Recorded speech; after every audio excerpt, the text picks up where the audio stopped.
Today, when people think about the Holy Land, they think about the Bible.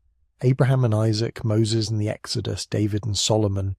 These are the stories that shaped Western civilization, the narratives we've heard 1,000 times. But here's what almost nobody knows. Before any of these biblical figures walked the earth, before the first word of Scripture was ever written, there was another civilization living in this land. A sophisticated, powerful, culturally rich society that built cities, traded across continents, and worshipped gods whose names would later become synonyms for evil. They were called the Canaanites. And the Bible wanted you to forget they ever existed, not just forget them. The Hebrew scriptures portrayed them as the ultimate villains, practitioners of child sacrifice and sexual depravity, enemies to be conquered and utterly destroyed. God himself, according to the book of Joshua, commanded their complete annihilation. For thousands of years, that's how history remembered them, if it remembered them at all. The Canaanites became a cautionary tale, a civilization so wicked that divine genocide was justified. Except here's the problem with that story. It's not true, not even close. In the past few decades, archaeologists have been digging up something extraordinary in Israel, Lebanon, Syria and Jordan. Not just pottery shards and broken walls, but evidence of a civilization that was astonishingly advanced. They invented the alphabet that you're reading right now. They built sprawling trade networks that connected 3 continents. They created art, literature, and religious texts that influenced everyone from the ancient Greeks to the early Israelites themselves. And perhaps most shocking of all, genetic studies published in just the last few years have proven something remarkable. The Canaanites weren't destroyed. They're still here. Their DNA flows through the veins of millions of people living in Lebanon, Syria, Jordan, and yes, even Israel today. So what actually happened? Who are these people that the Bible worked so hard to erase? Why were they demonized? And what can their story tell us about the real history of the Holy Land before Scripture turned it into something else entirely? If you're watching this to fall asleep, that's completely fine. That's genuinely why I make these. But maybe hit subscribe first and tell me where you are and what time it is right now. I love checking comments and seeing Tokyo at sunrise, London at lunch, Los Angeles at midnight, all watching the same story unfold. Here's what makes the Canaanite story so incredible. We're not talking about some minor tribe that vanished into obscurity. We're talking about a civilization that dominated the Eastern Mediterranean for thousands of years. When the pyramids of Egypt were already ancient, the Canaanites were building fortified cities. When Babylon was rising to power in Mesopotamia, Canaanite merchants were sailing across the Mediterranean, establishing colonies that would become legendary. The Phoenicians, those master sailors who everybody's heard of, they were Canaanites. Same people, same culture, just a different chapter of the story. But somehow this entire civilization got compressed into a few ugly chapters of the Old Testament, reduced to obstacles in someone else's story, enemies to be cleared away so the real narrative could begin. It's like trying to understand the history of North America by only reading about the Wild West and ignoring the thousands of years of indigenous civilization that came before. You'd miss everything that actually matters. What we're about to uncover changes everything. From the very first farmers who settled in Jericho 10,000 years ago, making it one of the oldest continuously inhabited cities on earth, to the Bronze Age kingdoms that traded with pharaohs and built temples that rivaled anything in the ancient world. From the gods and goddesses whose myths would echo through Greek and Roman religion, to the mysterious sea peoples whose invasion triggered a catastrophic collapse. From the real origins of the Israelites, which archaeology has revealed are far more complicated than Exodus suggests, to the genetic detective work that's rewriting the story right now. This isn't just ancient history. This is the foundation beneath the foundation. The civilization that was here first. The people whose cities became Jerusalem and Sidon and Tyre, whose language evolved into Hebrew, whose gods became demons, whose descendants never actually left. So let's go back. Way back. Before Abraham heard the call, before Moses saw the burning bush, before David faced Goliath, let's go back 10,000 years and discover who was really living in the land that would become the crossroads of civilization. The land that everyone would fight over. The land that 3 religions would call holy. Because before any of that, before the Bible began its story, there was Canaan. Forget everything you think you know about the beginning of civilization. Forget Mesopotamia. Forget Egypt. The real story starts in a narrow strip of land between the Mediterranean Sea and the Jordan River, where something happened 12,000 years ago that would change human history forever. The last ice age was ending.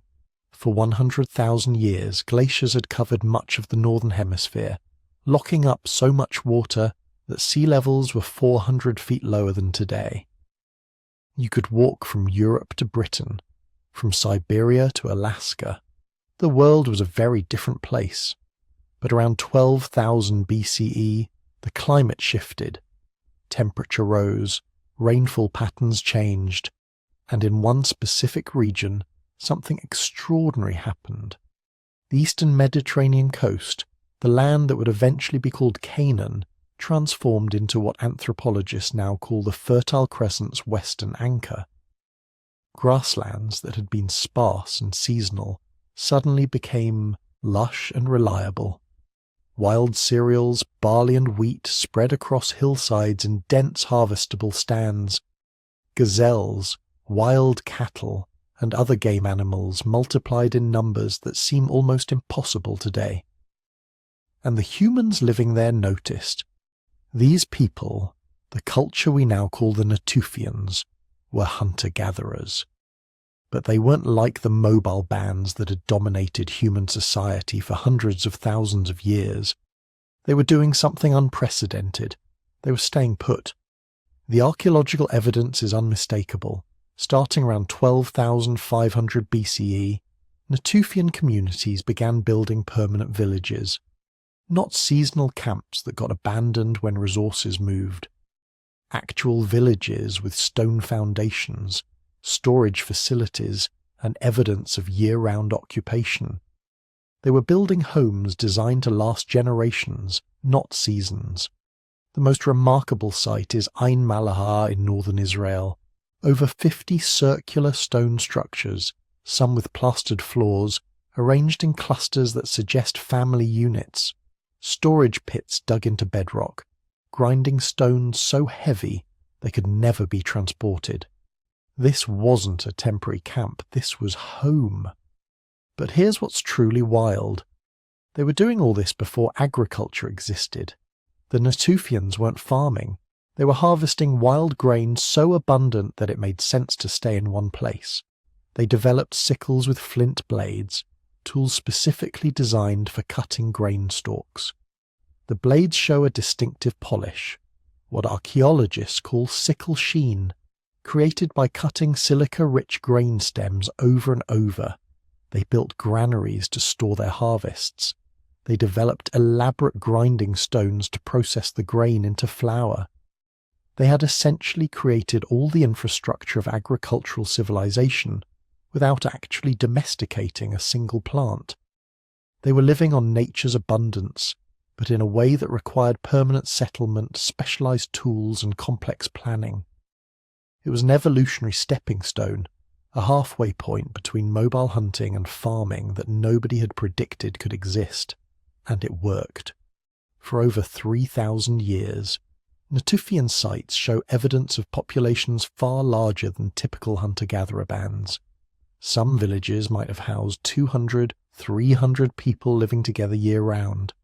They developed art, carving animal figures and human forms from stone and bone. They created personal ornaments from shells traded from the Mediterranean coast.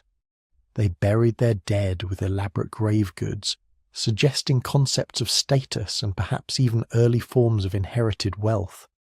Most remarkably, they domesticated the dog. Not wolves following human camps hoping for scraps, but actual domestic dogs, bred for specific traits, living alongside humans in permanent settlements. The earliest undisputed domestic dog remains come from a Natufian site, a puppy buried carefully beside a human, their hand positioned as if resting on the dog's shoulder. Even 12,000 years later, that gesture of affection is unmistakable. But then, around 10,800 BCE, disaster struck. The climate changed again, suddenly, catastrophically.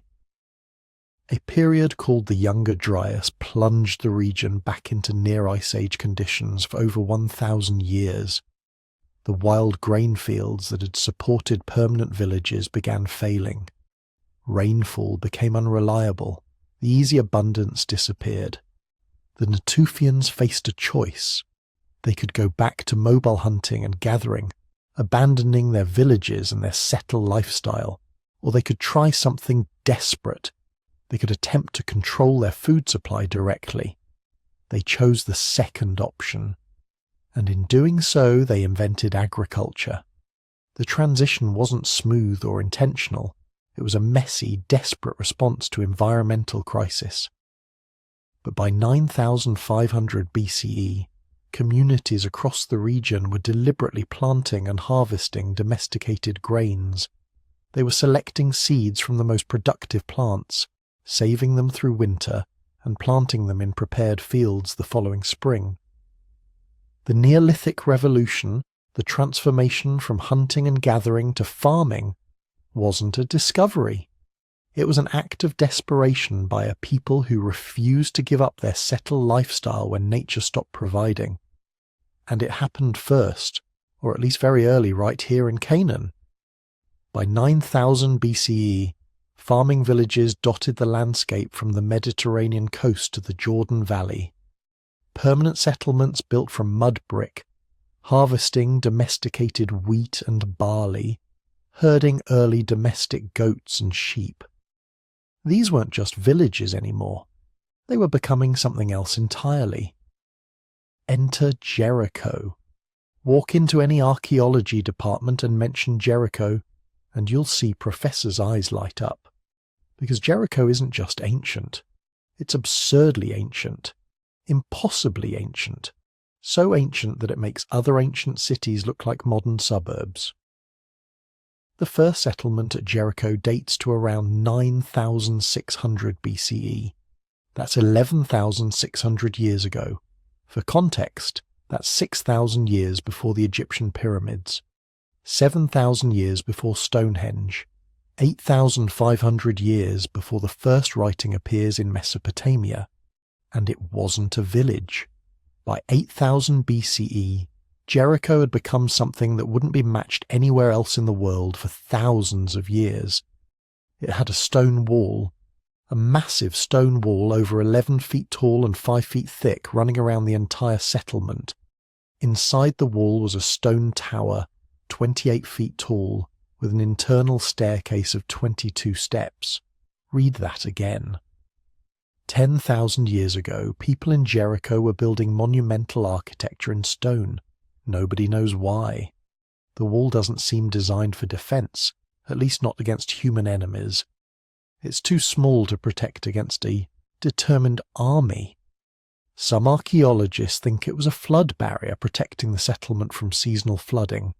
Others suggest it was ceremonial, a massive public works project designed to demonstrate communal power and solidarity.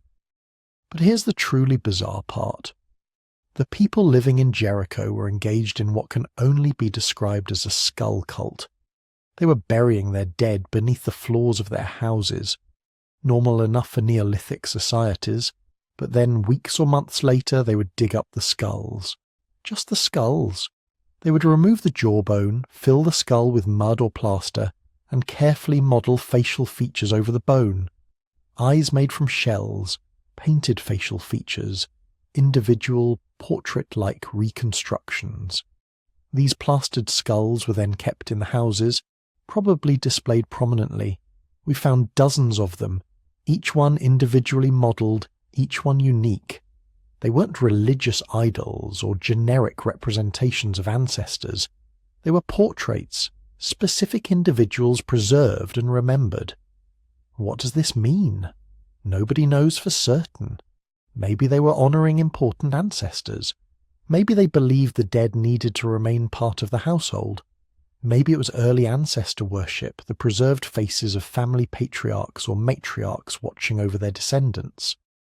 What we do know is that it shows sophisticated symbolic thinking, complex ritual behaviour, and a concept of individual identity that persisted beyond death. These weren't simple farmers scratching out a living. They were building a culture, creating meaning, grappling with mortality and memory in ways that still feel eerily human today.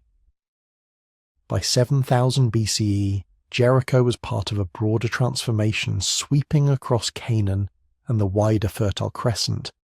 The Neolithic was in full swing. Dozens of farming villages, each supporting hundreds or sometimes thousands of people, domesticated plants and animals spreading from community to community. Trade networks moving obsidian from Turkey, shells from the Red Sea, and turquoise from the Sinai. And then, around 4500 BCE, something new emerged, the Gasulian culture. The Gasulians were different from the early Neolithic farmers. They weren't just surviving, they were creating. Their villages show evidence of specialised craft production, pottery that wasn't just functional but beautiful, decorated with elaborate geometric patterns. Basalt bowls carved with such precision they look almost machined. Ivory figurines displaying remarkable artistic sophistication. But their most impressive achievement was metallurgy. At sites like Nahal Mishmar in the Judean desert, archaeologists have found hoards of copper objects that shouldn't exist. Over 400 copper artifacts including mace heads, scepters and ritual objects, created using lost wax casting, a sophisticated technique that requires precise temperature control and metallurgical knowledge.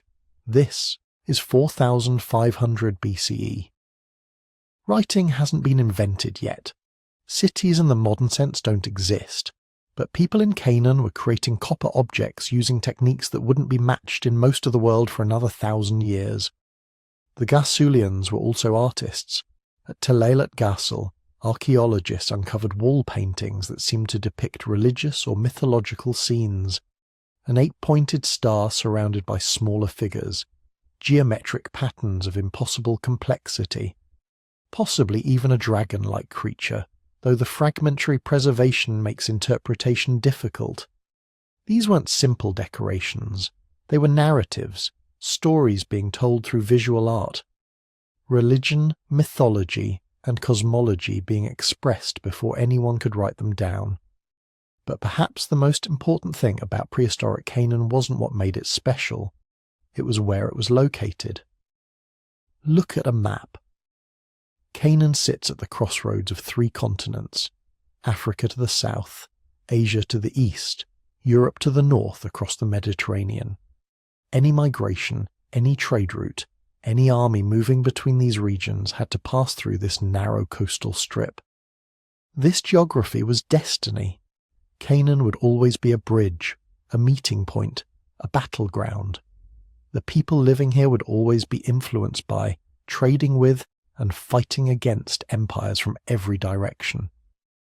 By 3500 BCE, as the Bronze Age dawned and the first true cities emerged, the stage was set.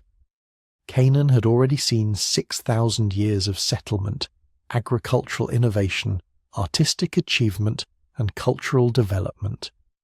Its people had survived climate catastrophes, invented new technologies, and created complex societies. They had no writing, no monumental temples, no kings whose names we remember. But they had built something more important. They had built a foundation, a cultural substrate that would support everything that came after.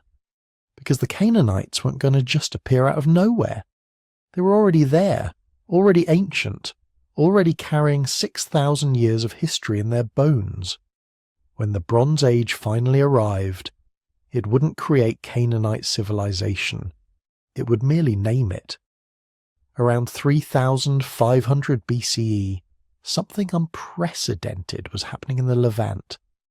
After thousands of years of scattered farming villages, walls started going up. Not just around houses, but around entire settlements. Massive stone fortifications that would have taken thousands of workers' years to build. These weren't defensive walls thrown up in panic. These were statements, declarations that the people inside had something worth protecting, and more importantly, something worth organizing thousands of people to protect. Welcome to the Bronze Age. Welcome to the birth of Canaanite civilization. The first cities emerged slowly, then all at once. Archaeological excavations show a pattern repeated across the region. A small farming village exists for centuries, maybe 1,000 years, just a few hundred people growing wheat and barley, raising sheep and goats. Then within a generation or two, everything changes. The village explodes in size. New quarters get built. Massive public buildings appear. Workshops for specialized craftspeople. Storage facilities for surplus grain. And those walls. Always the walls. Megiddo was one of the first. Perched on a hill overlooking the Jezreel Valley, it controlled one of the most strategic locations in the ancient world. The route connecting Egypt to Mesopotamia ran right past its gates. Whoever controlled Megiddo controlled trade between the world's first great civilizations. The early Canaanites understood this. They transformed a modest village into a fortified city with walls 20 feet thick. Inside, they built what archaeologists call a palace, though it was probably more like a fortress residence for the local ruler. Around it clustered workshops for metalworkers, potters, and weavers. This wasn't just a bigger village. This was something new, a city. Hazor came next, and it made Megiddo look modest. At its height, Hazor would become the largest city in Canaan, covering over 200 acres and housing perhaps 20,000 people.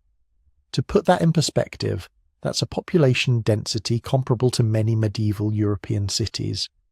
These weren't primitive settlements. These were urban centres with all the complexity that implies social hierarchies, economic specialisation, political institutions. In other words, civilization. But here's the question nobody's quite answered. Why did this happen? Why did villages that had existed peacefully for centuries suddenly start building walls and organising into hierarchical societies? The standard answer is trade, and there's truth to that. Bronze Age Canaan sat at the crossroads of the ancient world. To the south, Egypt was consolidating into a unified kingdom under the first pharaohs. To the east, Mesopotamian city-states were developing writing and monumental architecture. Canaan was the land bridge connecting them. Any goods moving between these civilizations had to pass through Canaanite territory. That created opportunities, and opportunities created competition, and competition required organization. But there's more to it than economics. Something fundamental was shifting in human consciousness during this period. For the first time, people were thinking beyond their own lifetimes, beyond even their grandchildren's lifetimes. They were building structures designed to last centuries.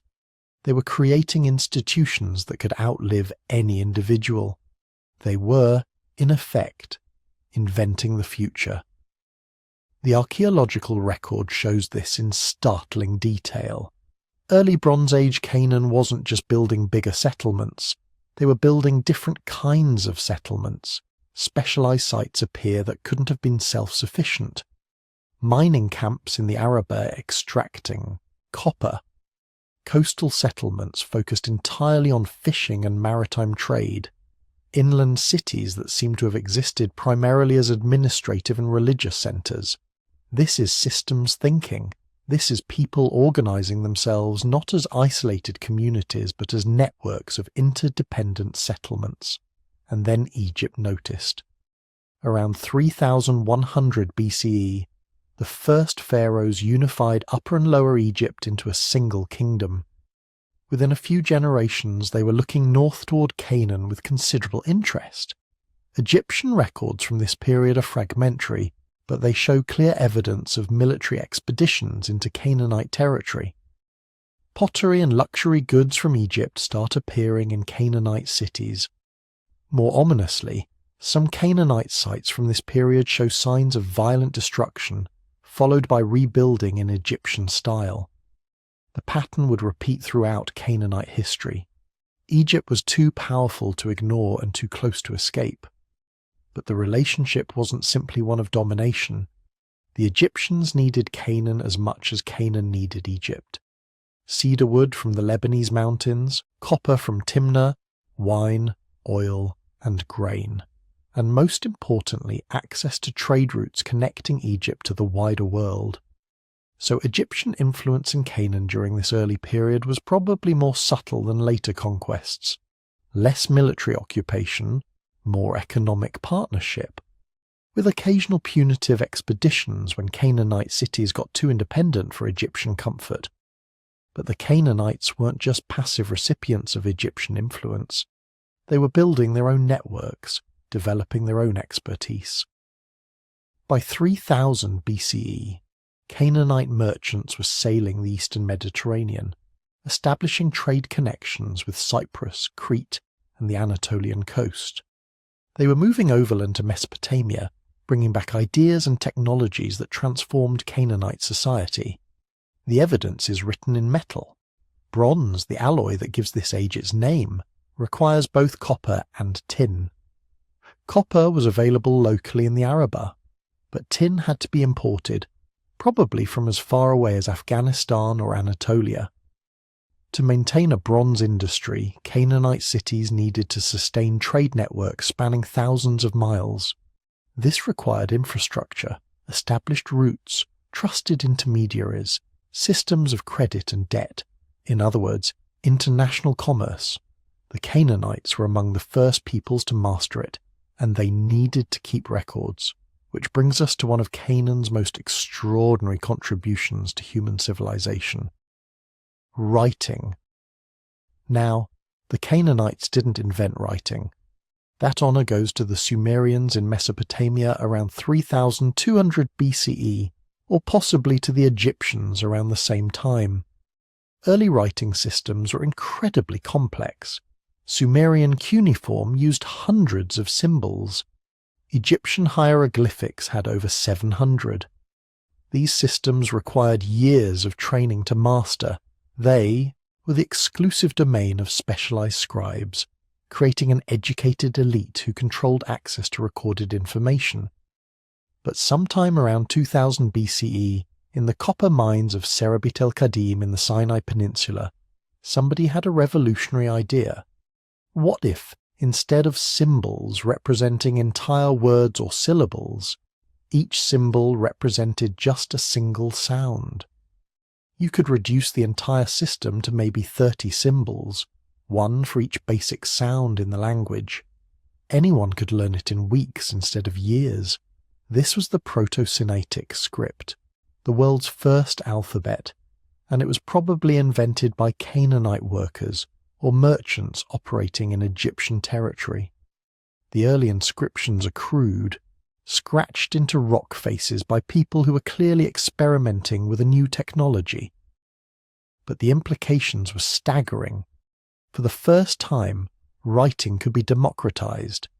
It wasn't the exclusive tool of the elite anymore. Merchants could keep their own records. Craftspeople could mark their goods. Even ordinary people could learn to read and write.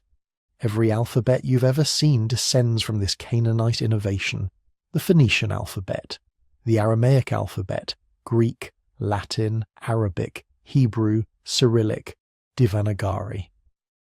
All of them trace their ancestry back to those crude scratches in the Sinai, made by Canaanite workers who decided that knowledge shouldn't be locked away behind thousands of complex symbols. Inside the growing cities, Canaanite society was stratifying into distinct classes. At the top sat the king, though that's probably too grand a term for the early period. These were more like chief warlords, men who controlled the city through a combination of military prowess, religious authority and economic power. They lived in the palaces at the city centres, surrounded by retainers and servants. Below them came the priests. Bronze Age Canaanite religion was already complex, with multiple deities requiring constant ritual attention. Temples needed to be maintained, sacrifices had to be performed, festivals had to be organised. This created a priestly class with considerable power and wealth. In some cities, the temple seems to have rivaled, or even exceeded the palace in importance. Then came the merchants and craftspeople, the specialised workers who made the urban economy function, metal workers who knew the secrets of bronze casting, potters who produced the vessels for storing oil and wine, textile workers who wove the cloth that was one of Canaan's major exports. These people had skills that gave them economic leverage. They weren't elite, but they weren't peasants either. They were the emerging middle class of the ancient world. At the bottom, as always, came the farmers, the vast majority of the population who worked the fields surrounding the cities, producing the grain surpluses that made urban life possible. They probably lived much as their ancestors had lived for thousands of years. Small villages, extended family, compounds, the eternal rhythms of planting and harvest. But now they paid taxes to the city. Part of their harvest went to support the king, the priests, the craftspeople, the whole urban superstructure that had grown up around them. And then, around 2000 BCE, everything got complicated again. New people started arriving. The Amorites. Nobody's quite sure where they came from. The name means something like Westerners in Akkadian, but that's not particularly helpful. They seem to have been semi-nomadic pastoralists from somewhere in Syria or the Arabian desert who decided to start settling in Canaanite territory. Egyptian and Mesopotamian records mention them increasingly frequently. Canaanite cities show evidence of demographic shifts. New pottery styles appear, new burial practices, new names showing up in the archaeological record. This wasn't a violent conquest. There's no evidence of massive destruction layers or wholesale population replacement. Instead, it seems to have been a gradual infiltration, Amorite groups settling on the margins of Canaanite territory, intermarrying with local populations, slowly integrating into urban life while maintaining distinct cultural identities. Over a few centuries they went from outsiders to insiders. By 1800 BCE, many Canaanite cities were ruled by dynasties with Amorite names. The genetic evidence supports this picture.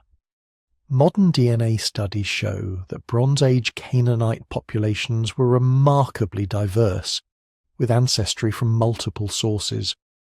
The locals who had been there for thousands of years, migrants from Mesopotamia bringing agricultural innovations, Egyptian influence from the south, and these new Amorite populations adding another layer of complexity. Canaan was becoming a melting pot, a place where different peoples, languages and traditions mixed and merged. This diversity would become one of Canaan's defining characteristics. It made the region politically fractious, never unified under a single ruler. But it also made it incredibly dynamic, a place where ideas from across the ancient world collided and sparked innovations that changed history. By 2000 BCE, the transformation was complete. The scattered farming villages of the Neolithic had become a constellation of city-states. Trade networks stretched from the Nile to the Euphrates, from the Mediterranean to the Persian Gulf. The first alphabetic writing system was taking shape, and a distinctive Canaanite culture was emerging, neither wholly Egyptian nor wholly Mesopotamian, but something uniquely its own. The Bronze Age dawn had arrived, and Canaan was about to enter its golden age, but that flowering of culture and power would attract attention from neighbours who saw Canaan not as a civilization to be respected, but as a prize to be conquered. The shadow of empire was about to fall across the land of purple. Let's talk about something that's going to blow your mind. The God of the Bible, the one worshipped by billions of people today, has a name. And that name is El. Not metaphorically, not symbolically, literally. The Hebrew word for God, Elohim, is just the plural form of El. And El wasn't originally Hebrew at all. He was Canaanite, the supreme deity of the very civilization the Bible tells us the Israelites were supposed to destroy. Picture this. You're a Canaanite living in the city of Ugarit around 1400 BCE. When you look up at the stars, you're not seeing random lights in the sky. You're seeing the divine assembly, the council of gods that governs the cosmos. And sitting at the head of that council, on a throne at the summit of the cosmic mountain, is El, the father of gods and humans, the ancient of days, the bull god whose word is law. El wasn't a jealous god. He wasn't interested in human worship the way his children were. He was old, wise, distant. The texts describe him sitting in his tent at the source of the two rivers, the mythical place where all waters originate. He's called the bull, not because he's aggressive, but because he's potent, patriarchal, the progenitor of everything that exists. When other gods have disputes, they come to El for judgment. When humans need cosmic-level intervention, they petition El through prayers and offerings. But here's where it gets interesting. El had a wife, her name was Asherah, and she wasn't some minor goddess tucked away in obscure texts. She was the mother of the gods, the queen of heaven, one of the most widely worshipped deities in the entire ancient Near East. Asherah poles, sacred trees representing the goddess, stood in practically every Canaanite town. People prayed to her for fertility, for healthy children, for protection of their families. She was as fundamental to Canaanite religion as El himself. Now, if you've read the Hebrew Bible carefully, you might notice something odd. The text keeps mentioning these Asherah poles that the Israelites are constantly being condemned for worshipping. King after king gets criticized for allowing Asherah worship to continue. The prophets rail against her, but she keeps showing up. Archaeological excavations have found inscriptions in ancient Israel that read Yahweh and his Asherah, not Yahweh versus Asherah, Yahweh and his Asherah, as if they were a pair, as if the God of Israel had a wife, and that wife was the Canaanite mother goddess. The implications are staggering. The religion that became Judaism, and later Christianity and Islam, didn't emerge from nothing. It emerged from Canaanite religion, borrowing its divine names, its cosmic imagery, its very concept of how gods relate to humans. But it did something radical. It took the entire divine assembly and collapsed it down to one. El absorbed all the other gods, became the only god, and everyone else got demoted to angels, demons, or literary memories. But we're getting ahead of ourselves, because El, for all his cosmic authority, wasn't the god most Canaanites actually prayed to on a daily basis. That honor belonged to his son, Baal.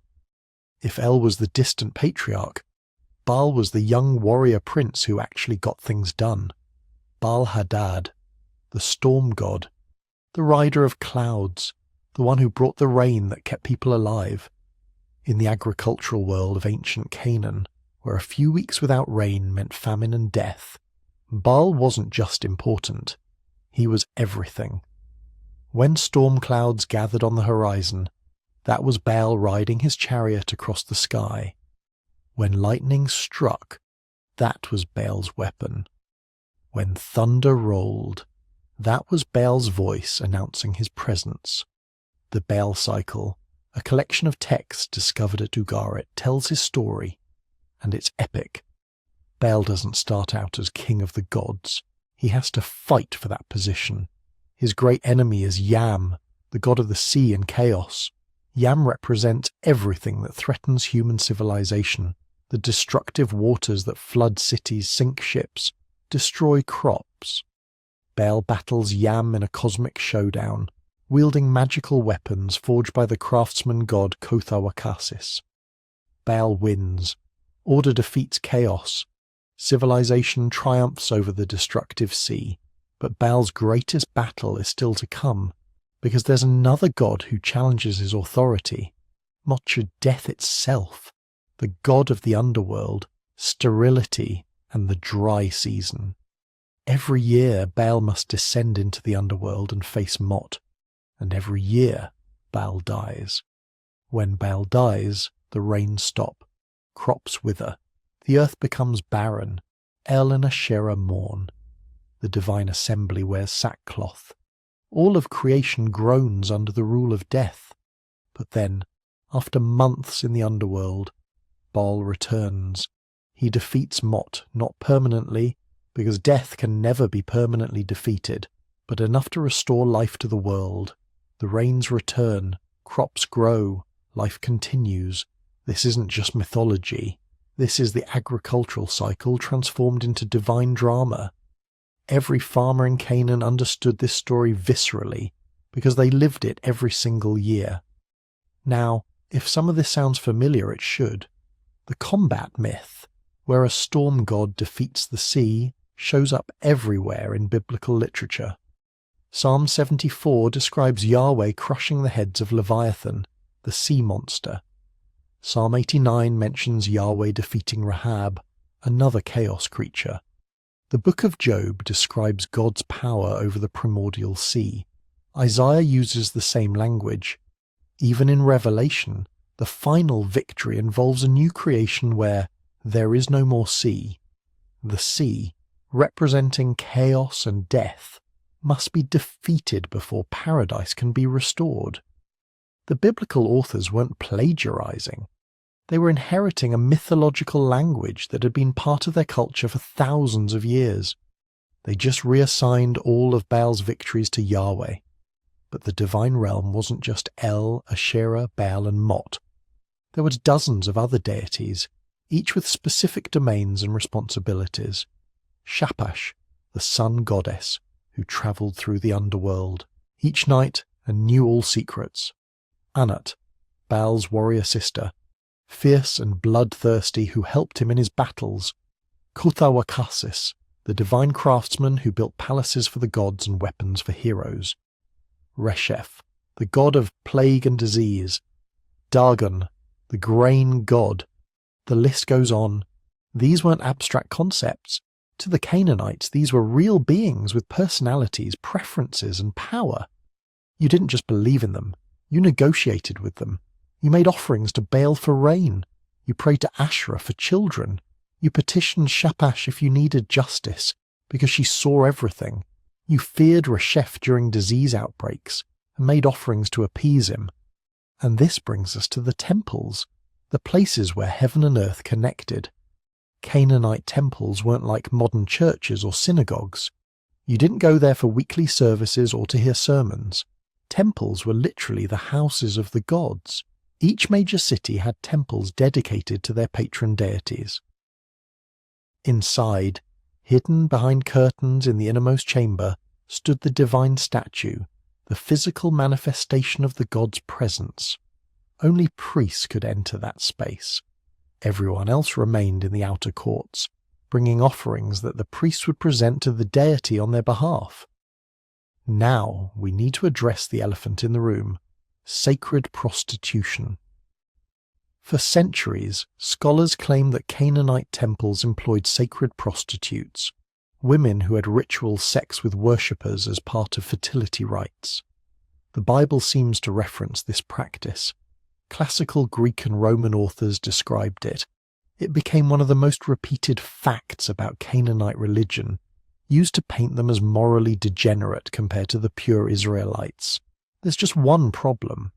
The archaeological evidence doesn't support it at all. Decades of excavations at Canaanite temple sites have found exactly zero evidence of sacred prostitution. No brothels attached to temples, no inscriptions describing such practices, no artwork depicting it. The whole concept seems to have been a misunderstanding, possibly based on Greek writers misinterpreting foreign customs, or biblical authors using prostitution as a metaphor for religious infidelity.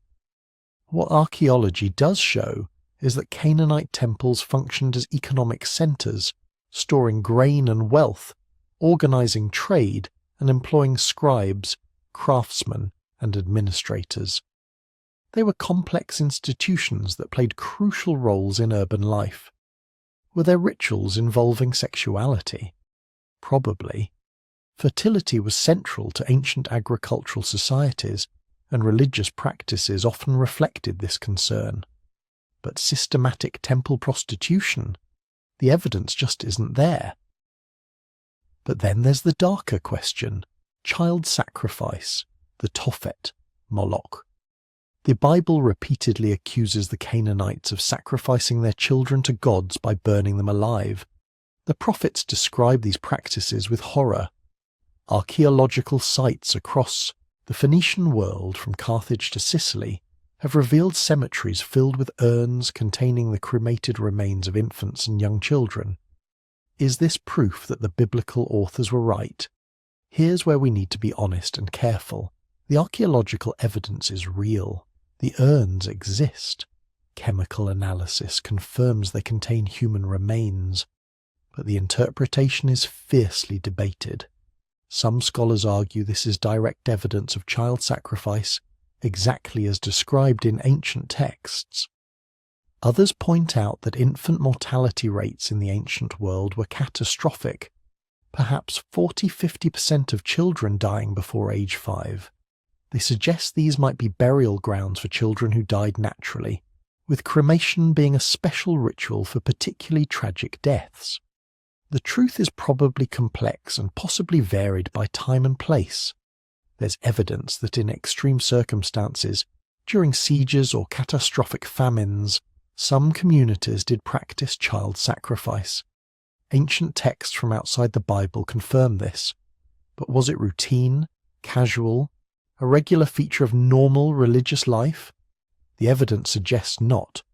More likely it was a desperate response to desperate situations, a horrific last resort when communities felt they had no other way to appease the gods or end a crisis. What's clear is that Canaanite religion was neither the primitive demon worship the Bible describes nor the enlightened nature worship some modern pagans imagine. It was a sophisticated theological system that gave meaning to human experience, explained the natural world, and provided frameworks for dealing with the fundamental questions of existence.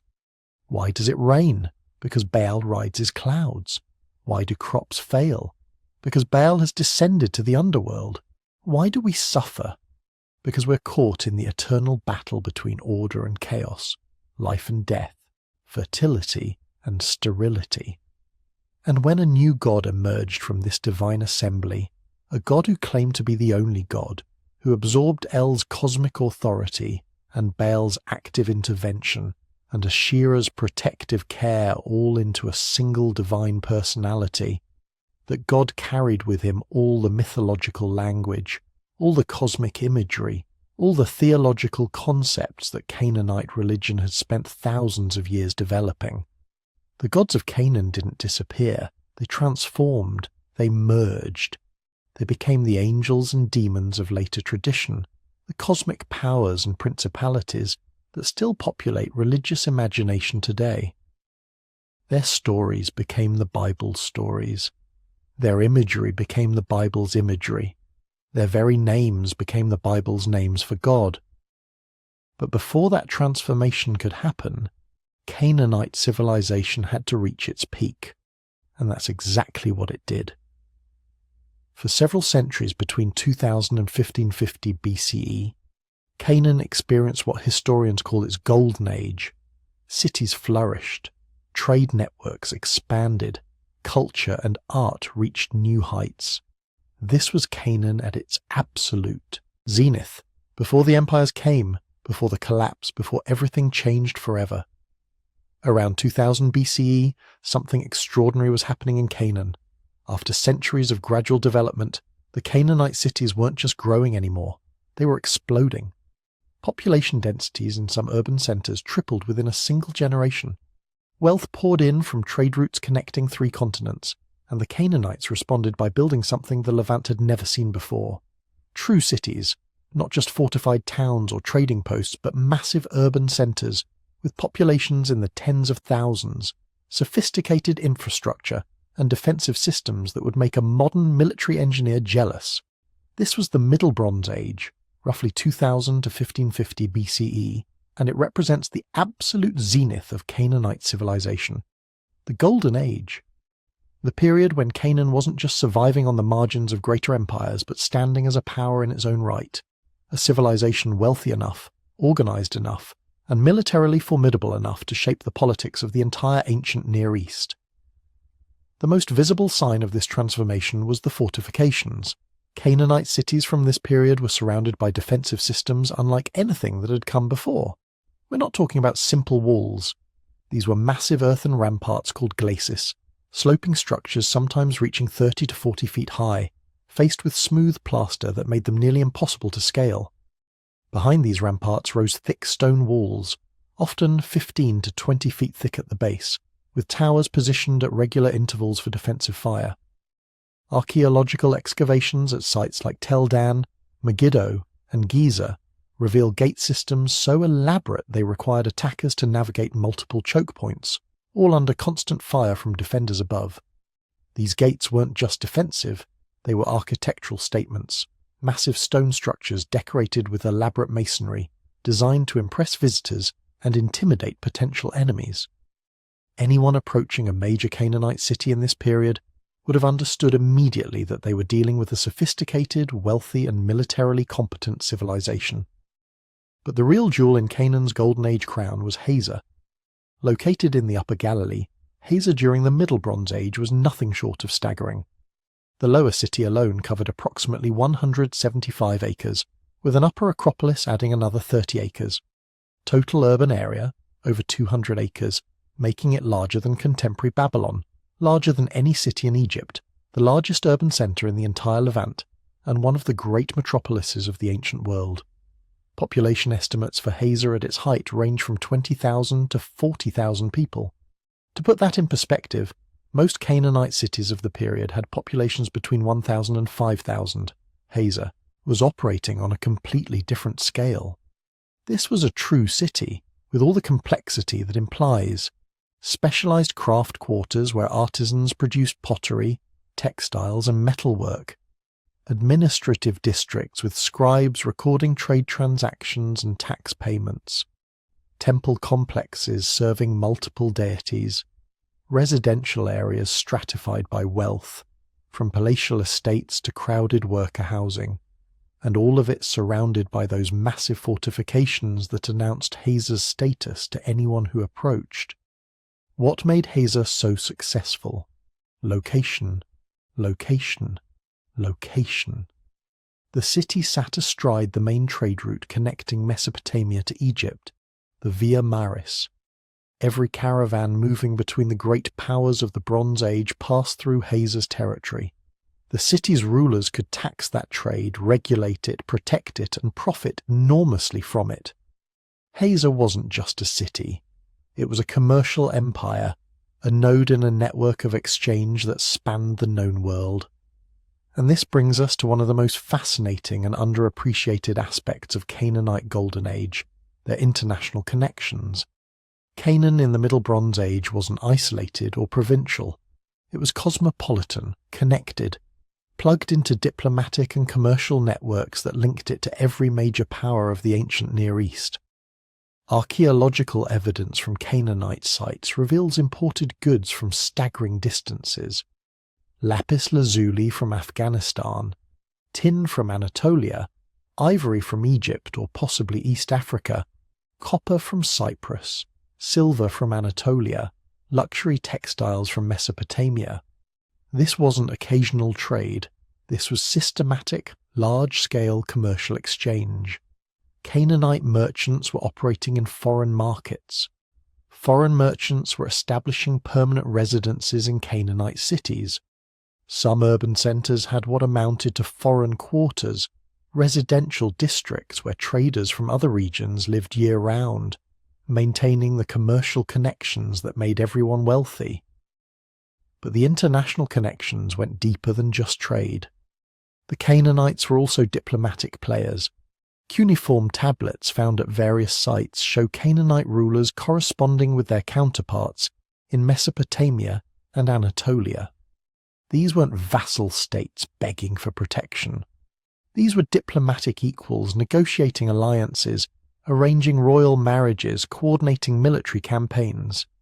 The Canaanites had figured out how to play the great power game, using their strategic location to make themselves indispensable to everyone while submitting completely to no one. And then there's the Hyksos. This is where the story gets really wild. Sometime around 1650 BCE, a group of Asiatic peoples, almost certainly including substantial Canaanite elements, invaded Egypt. Not raided, invaded. They conquered the Nile Delta, established their own dynasty, and ruled as pharaohs of Egypt for over a century. We know them as the Hyksos, from the Egyptian phrase meaning rulers of foreign lands, and they represent the single most dramatic political achievement of Canaanite civilization. The details are murky. Ancient Egyptian sources written after the Hyksos were expelled painted them as barbaric invaders who destroyed Egyptian culture.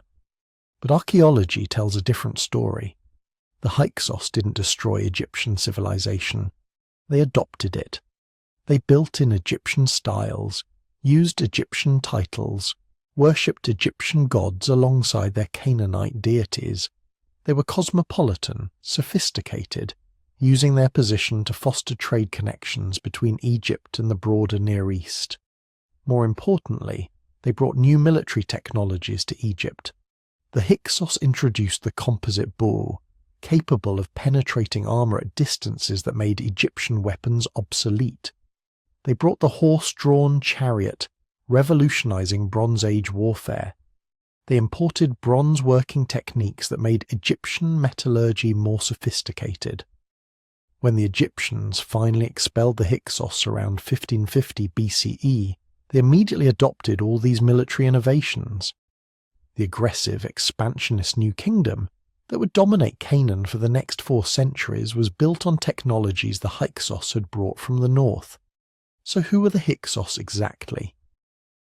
The evidence suggests they were a coalition of Asiatic peoples, predominantly Canaanite, possibly including some Hurrian and Amorite elements. Their names, as recorded in Egyptian sources, are overwhelmingly Semitic, specifically Northwest Semitic, the language family that includes Canaanite. Their pottery styles match Canaanite forms. Their religious practices, as far as we can reconstruct them, included worship of Baal and other Canaanite deities. These weren't random nomads who stumbled into Egypt. These were Canaanites, probably from the northern cities, who saw an opportunity in Egyptian political weakness and seized it brilliantly.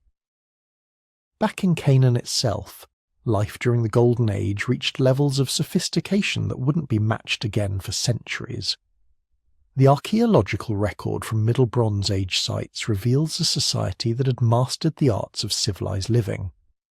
Pottery from this period is technically excellent, well-fired, beautifully decorated, showing both local styles and influences from across the region. Some pieces are so thin and delicate they seem almost fragile, evidence of potters working at the absolute peak of their craft. But pottery was just the beginning. Canaanite artisans of this period created works of breathtaking beauty. Ivory carvings depicting mythological scenes, geometric patterns, and stylized animals. Some of these pieces are so intricate they must have required years of training and months of careful work. They show up in elite tombs and palace contexts, markers of wealth and refined taste. Jewellery from Middle Bronze Age Canaan reveals similar sophistication. Gold worked into elaborate earrings, necklaces and bracelets. Semi-precious. Stones cut and polished with remarkable precision. Silver hammered into thin sheets and decorated with repoussé designs. This wasn't crude metalwork. This was high art, created by specialists who had spent lifetimes perfecting their techniques. And then there's the architecture. Inside those massive fortifications, wealthy Canaanites were building houses that would have been comfortable by almost any standard. Stone foundations supporting mud brick walls, multiple rooms organised around central courtyards. Some houses had 2 stories, with wooden stairs leading to upper chambers.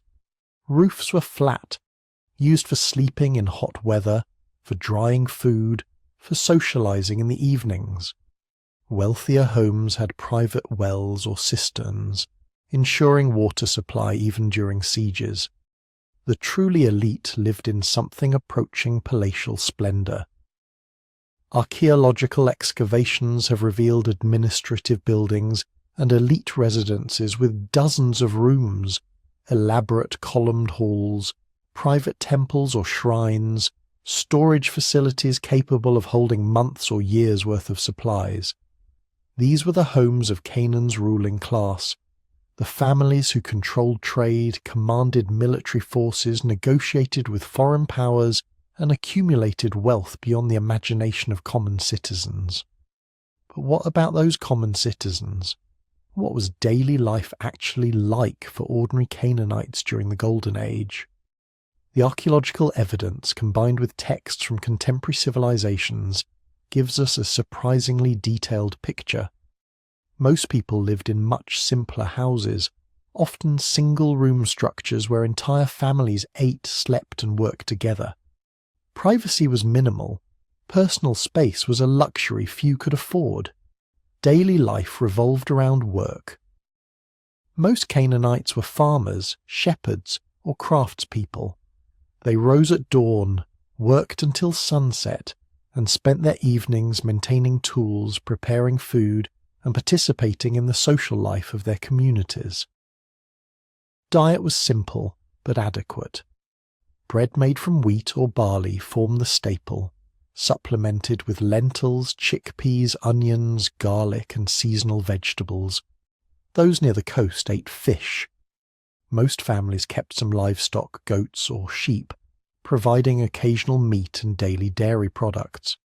Wine and beer were common beverages, safer than water and providing both calories and social lubrication. Children worked from an early age, helping with agriculture, learning crafts from their parents, contributing to household economies. Education, in any formal sense, was available only to the elite. Scribes trained in specialized schools, learning the cuneiform script used for international diplomacy and trade. Most people remained illiterate their entire lives, but life wasn't all work. Canaanites gathered for religious festivals, market days, and seasonal celebrations. They told stories, sang songs, played games. Archaeological excavations have turned up children's toys, gaming pieces, and musical instruments. Even in an ancient agricultural society, people found time for play, for art, for the simple pleasures that make life bearable. This was Canaan at its height, a network of wealthy, fortified cities connected by trade and diplomacy to the great powers of the Bronze Age world. A civilization that could conquer Egypt, negotiate with Mesopotamian kingdoms, and create art that still impresses us 3,500 years later. A society complex enough to support specialists in everything from bronze working to international commerce. But this golden age existed in a dangerous world. Egypt to the south was beginning to recover from the chaos of the Hyksos period. The pharaohs of the new kingdom were organizing, training, preparing for campaigns of expansion and revenge, and when they came, they would bring an end to Canaanite independence that would last for centuries. The Golden Age was about to give way to something much darker. The age of Egyptian domination was approaching. Everything was about to change for the Canaanites. For nearly 500 years, they'd been living in their Golden Age, building prosperous cities, trading across the Mediterranean, refining their culture and religion. They'd survived invasions before, adapted to new rulers, maintained their identity through countless upheavals. But they'd never faced anything like what was coming from the south. Egypt was waking up, and when Egypt woke up angry, the entire ancient world trembled. Picture the scene. It's 1457 BCE. Spring. The Jezreel Valley in northern Canaan is green with crops, roads busy with merchant caravans moving between the great cities. At Megiddo, one of the most strategically important fortresses in Canaan, a coalition of Canaanite kings has gathered their armies. Over 300 rulers from across the region, united for once, determined to stop the Egyptian invasion before it can devastate their homeland. They've chosen their ground carefully. Megiddo sits on a narrow pass, the only practical route for a large army to enter the valley. The Canaanites have blocked the pass, fortified their positions, prepared for a siege. They have numbers on their side, local knowledge, defensive advantage. By every reasonable military calculation, they should be able to hold. But they're not facing a reasonable enemy. They're facing Thutmose III, the Napoleon of ancient Egypt, leading an army that has spent the last 20 years conquering everything in its path. The Egyptian records tell us what happened next in brutal detail. Thutmose didn't do what the Canaanites expected. He didn't besiege Megiddo or try to force the pass. Instead, he divided his army into 3 columns and led the main force through a different route entirely, a narrow mountain trail so dangerous his own generals begged him not to attempt it. The path was so tight that horses had to proceed single file. If the Canaanites had discovered them mid-crossing, they could have slaughtered the entire Egyptian army. But Thutmose gambled that surprise would be worth the risk. He was right. The Egyptian army emerged from the mountains directly behind the Canaanite positions at dawn. The coalition forces, expecting an attack from the front, found themselves caught between 2 Egyptian armies with no room to maneuver. The battle lasted less than a day. The Canaanite coalition shattered. Kings who had been bragging about their military prowess days earlier were running for their lives, abandoning their chariots, their weapons, even their armour in desperate attempts to reach Megiddo's walls before the Egyptian cavalry cut them down. The Egyptian records claim Thutmose could have taken Megiddo that same day if his soldiers hadn't stopped to loot the abandoned Canaanite camp. By the time discipline was restored, the surviving kings had barricaded themselves inside the city. The siege that followed lasted 7 months. 7 months of slowly tightening Egyptian control while the Canaanite rulers inside watched their world collapse. When Megiddo finally fell, Thutmose didn't just accept tribute and move on like previous conquerors. He restructured the entire political landscape of Canaan. Every king, every city-state, every local ruler was brought into a new system of Egyptian imperial administration. Canaan wasn't being raided anymore, it was being colonized.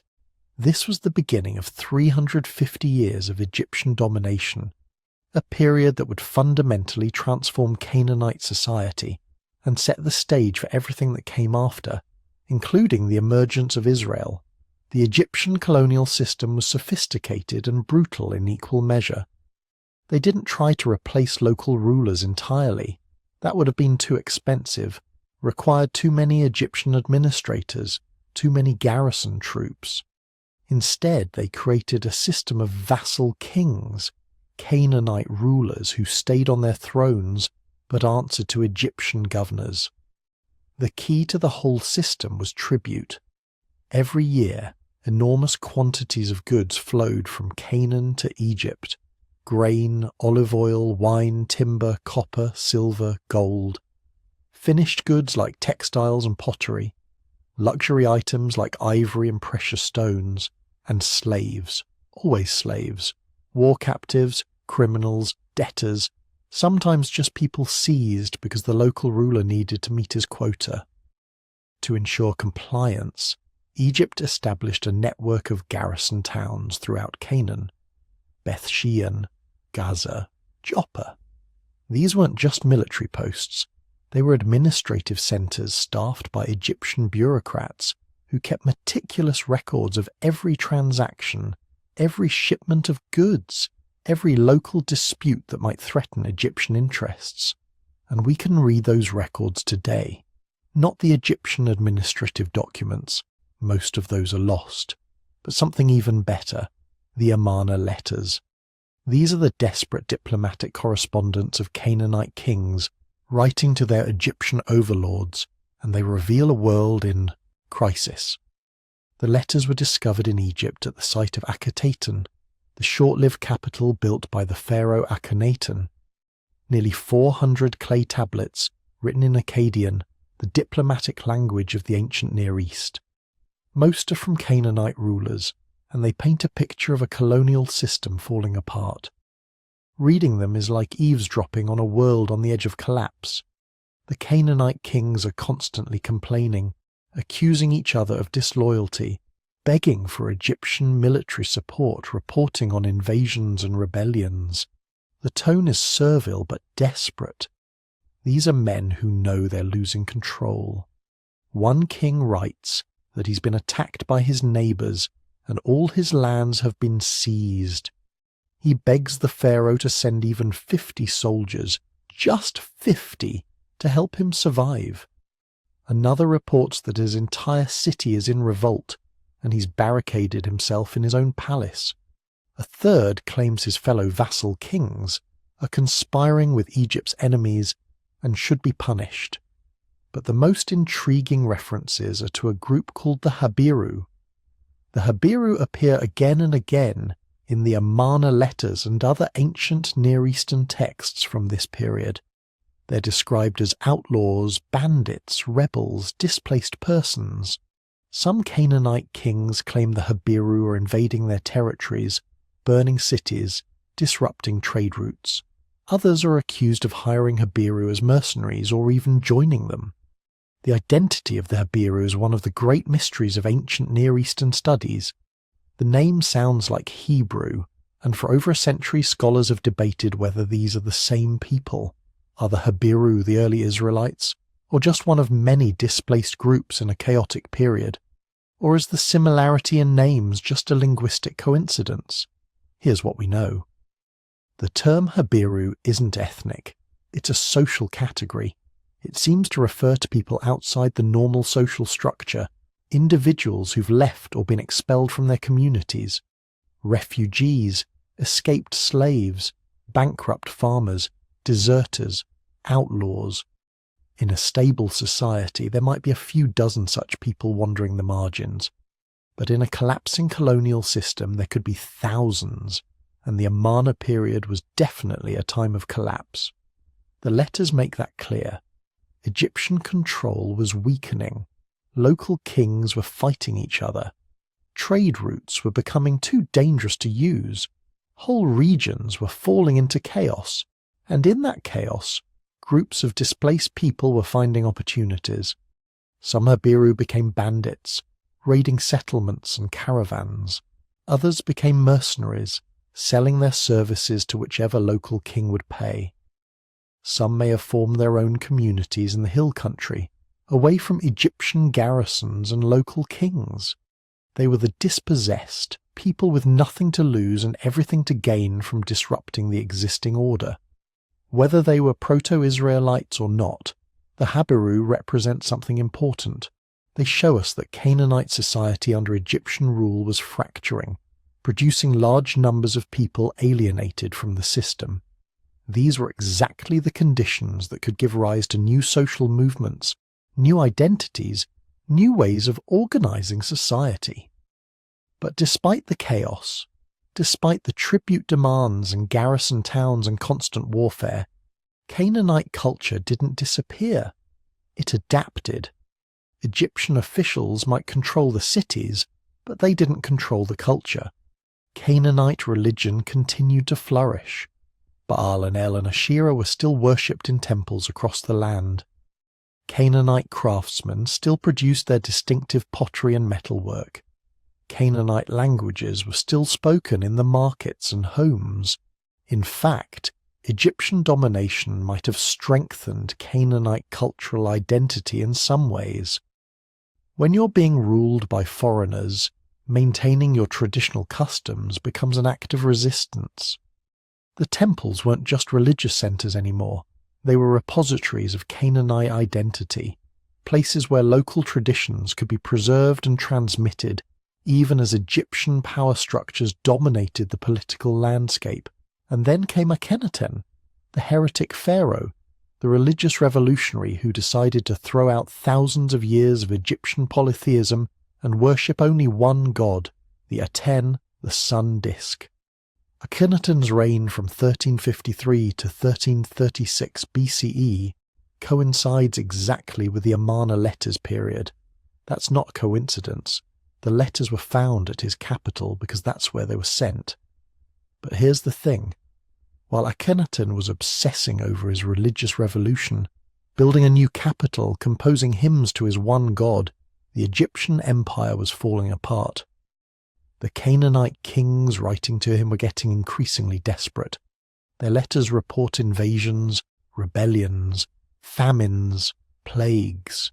They beg for military support, for supplies, for any sign that Egypt still cared about its colonies. But Akhenaten was too focused on his religious reforms to respond effectively. Egyptian garrisons were withdrawn to support the pharaoh's building projects. Military resources were diverted. Colonial administration was neglected. Did Akhenaten's monotheism influence Canaan? Some scholars think so. The idea of worshipping only one god was radical in the ancient world. Most cultures practice polytheism, but here was Egypt, the great power of the age, experimenting with monotheism. Could that have planted seeds that would later grow into Israelite monotheism? It's possible, but the evidence is thin. What's clear is that Akhenaten's religious obsession created a power vacuum that destabilized the entire region. By the time Akhenaten died and his successors tried to restore traditional Egyptian religion and imperial control, the damage was done. Canaan had experienced decades of weak Egyptian oversight. Local rulers had learned they could act independently. Displaced groups like the Habiru had established themselves in regions beyond Egyptian control. The colonial system was permanently weakened. Egypt would maintain nominal control over Canaan for another century, but it was never the same. The pharaohs who followed Akhenaten tried to restore order. Ramesses too would later claim great victories in Canaan and sign a famous peace treaty with the Hittites dividing up the region. But these were the actions of an empire in decline, trying to maintain influence rather than exercise direct control. Because something else was happening, something that would make Egyptian colonial troubles seem trivial. New peoples were moving into the eastern Mediterranean. Raiders from across the sea were beginning to attack coastal cities. Climate change was destabilizing societies from Greece to Mesopotamia. The entire Bronze Age world system was starting to crack. The Canaanites had survived Egyptian domination, adapted their culture, maintained their identity through centuries of foreign rule. They dealt with rebellions and famines and administrative chaos. But what was coming next was different. What was coming next wasn't just another empire trying to control them. It was the collapse of civilization itself, the end of the Bronze Age, the arrival of the Sea Peoples, the apocalypse that would destroy the world the Canaanites had built and transform their land forever. Picture this. You're standing on the walls of Ugarit in 1192 BCE. It's one of the greatest cities in the world, a thriving port where ships from Egypt, Mesopotamia and the Aegean Islands crowd the harbour. The palace library holds thousands of clay tablets recording diplomatic correspondence, commercial transactions, religious texts, and administrative documents in 7 different languages. The streets bustle with merchants trading copper from Cyprus, silver from Anatolia, grain from Egypt, purple dye from Tyre. This is Bronze Age civilization at its absolute peak. Interconnected, prosperous, sophisticated beyond anything that had come before. Then you see the smoke on the horizon, not from one direction but from everywhere at once. The trading ships stop coming, the diplomatic letters become increasingly desperate, and within a single generation, maybe 30 years, everything collapses. Ugarit burns. So does every other major city from Greece to Mesopotamia. The palace falls. The library bakes in the flames, accidentally preserving those final desperate letters for archaeologists to find 3,000 years later. The survivors scatter into the hills, and when the smoke clears, civilization itself has essentially ceased to exist across the entire eastern Mediterranean. This wasn't a local disaster. This wasn't one empire conquering another, replacing one administration with a different one. This was the Bronze Age collapse, the greatest catastrophe in ancient history, when the interconnected world of the late Bronze Age disintegrated so completely that it took centuries to rebuild. And Canaan, sitting right at the crossroads of this Bronze Age world, got hit harder than almost anywhere else. The destruction was staggering. Archaeological surveys of late Bronze Age sites in Canaan tell a horrifying story. Hazor, the largest city in Canaan, prosperous metropolis of maybe 20,000 people, burned so thoroughly that the destruction layer is still visible 3,000 years later. Megiddo destroyed. Lachish destroyed. Bethshean destroyed.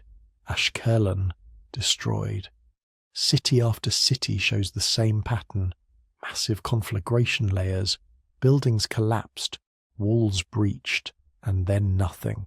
No rebuilding, no reoccupation, just abandonment or tiny settlements on top of the ruins, settlements so small they barely register archaeologically. The numbers are staggering. Of the 87 late Bronze Age settlements that archaeologists have identified in Canaan, more than 60 were destroyed or abandoned during this period. That's a 70% collapse in urban settlement. The population of the region probably dropped by half, maybe more. The trade networks that had connected Canaan to Egypt, Mesopotamia, Anatolia, and the Aegean Islands simply ceased to function. Imported pottery disappears from the archaeological record. International correspondence stops. The system that had sustained Bronze Age civilization for centuries came apart at the seams. But here's the question that's haunted archaeologists for nearly a century. What caused it?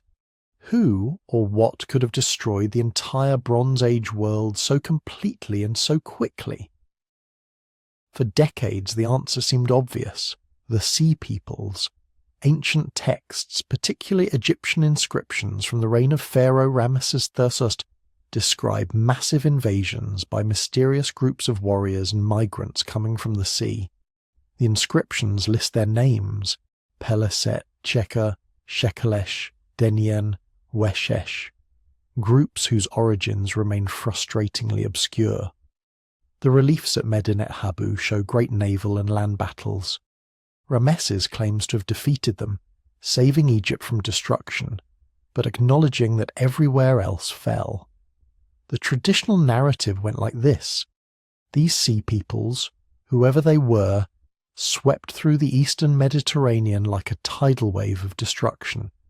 They attacked by sea and by land, bringing their families in ox-drawn carts, suggesting this wasn't just raiding, but migration.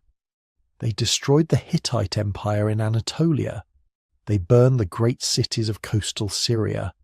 They obliterated Ugarit, Alashia, and countless other centers of Bronze Age civilization. Only Egypt, under Ramesses III, managed to turn them back, but just barely. And some of these sea peoples didn't go home. They settled in Canaan. The Peleset became the Philistines, establishing themselves in 5 major cities along the southern coast: Gaza, Ashkelon, Ashdod, Ekron, and Gath. These weren't Canaanites. The archaeology makes that crystal clear. Their pottery is completely different, showing strong connections to the Aegean world. Their architecture is different. Their burial customs are different. Even their diet was different. They ate pork, which Canaanites generally avoided. They brought new technologies, particularly iron working, and new military tactics, including the use of iron weapons and advanced fortification systems. The Philistines would give this land its name, Palestine, a name that derives directly from Peliset, the Egyptian term for these Aegean invaders. They became Canaan's new neighbours, sometimes enemies, sometimes trading partners, but always distinct. A reminder that the Bronze Age collapse had fundamentally reordered the region's demographics. But modern archaeology has revealed something more complicated than simple invasion. Yes, the Sea Peoples existed. Yes, they attacked and destroyed cities.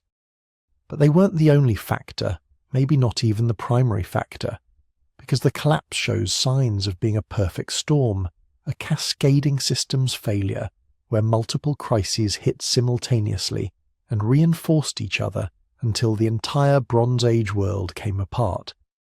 Climate change played a crucial role. Paleoclimatology, the study of ancient climates, shows that the eastern Mediterranean experienced a severe drought beginning around 1200 BCE and lasting for several decades. Not just a bad year or two, but a generational climate crisis. Tree ring data from ancient timbers shows dramatically reduced growth during this period. Pollen cores from lake sediments show shifts away from agricultural crops toward drought-resistant scrub vegetation. The Nile floods, which Egyptian texts had meticulously recorded for centuries, declined in height and reliability. This drought would have been catastrophic for Bronze Age civilization. These were agricultural societies dependent on relatively predictable rainfall and river flows. The entire system of taxation, trade, and administration assumed consistent food surpluses. When the rains failed year after year, the surpluses vanished. Famine spread. Populations that couldn't be fed locally could no longer rely on imports because everyone was experiencing the same crisis simultaneously. The documentary evidence supports this. One of the last letters sent from the king of Al-Ashir to the king of Ugarit found in those burned archives reads, "There is famine in your country. The enemy is making attacks on my land. My troops and chariots are stationed in the Hittite land, and all my ships are in the Luca lands. Thus the country is abandoned to itself. Let my father know it.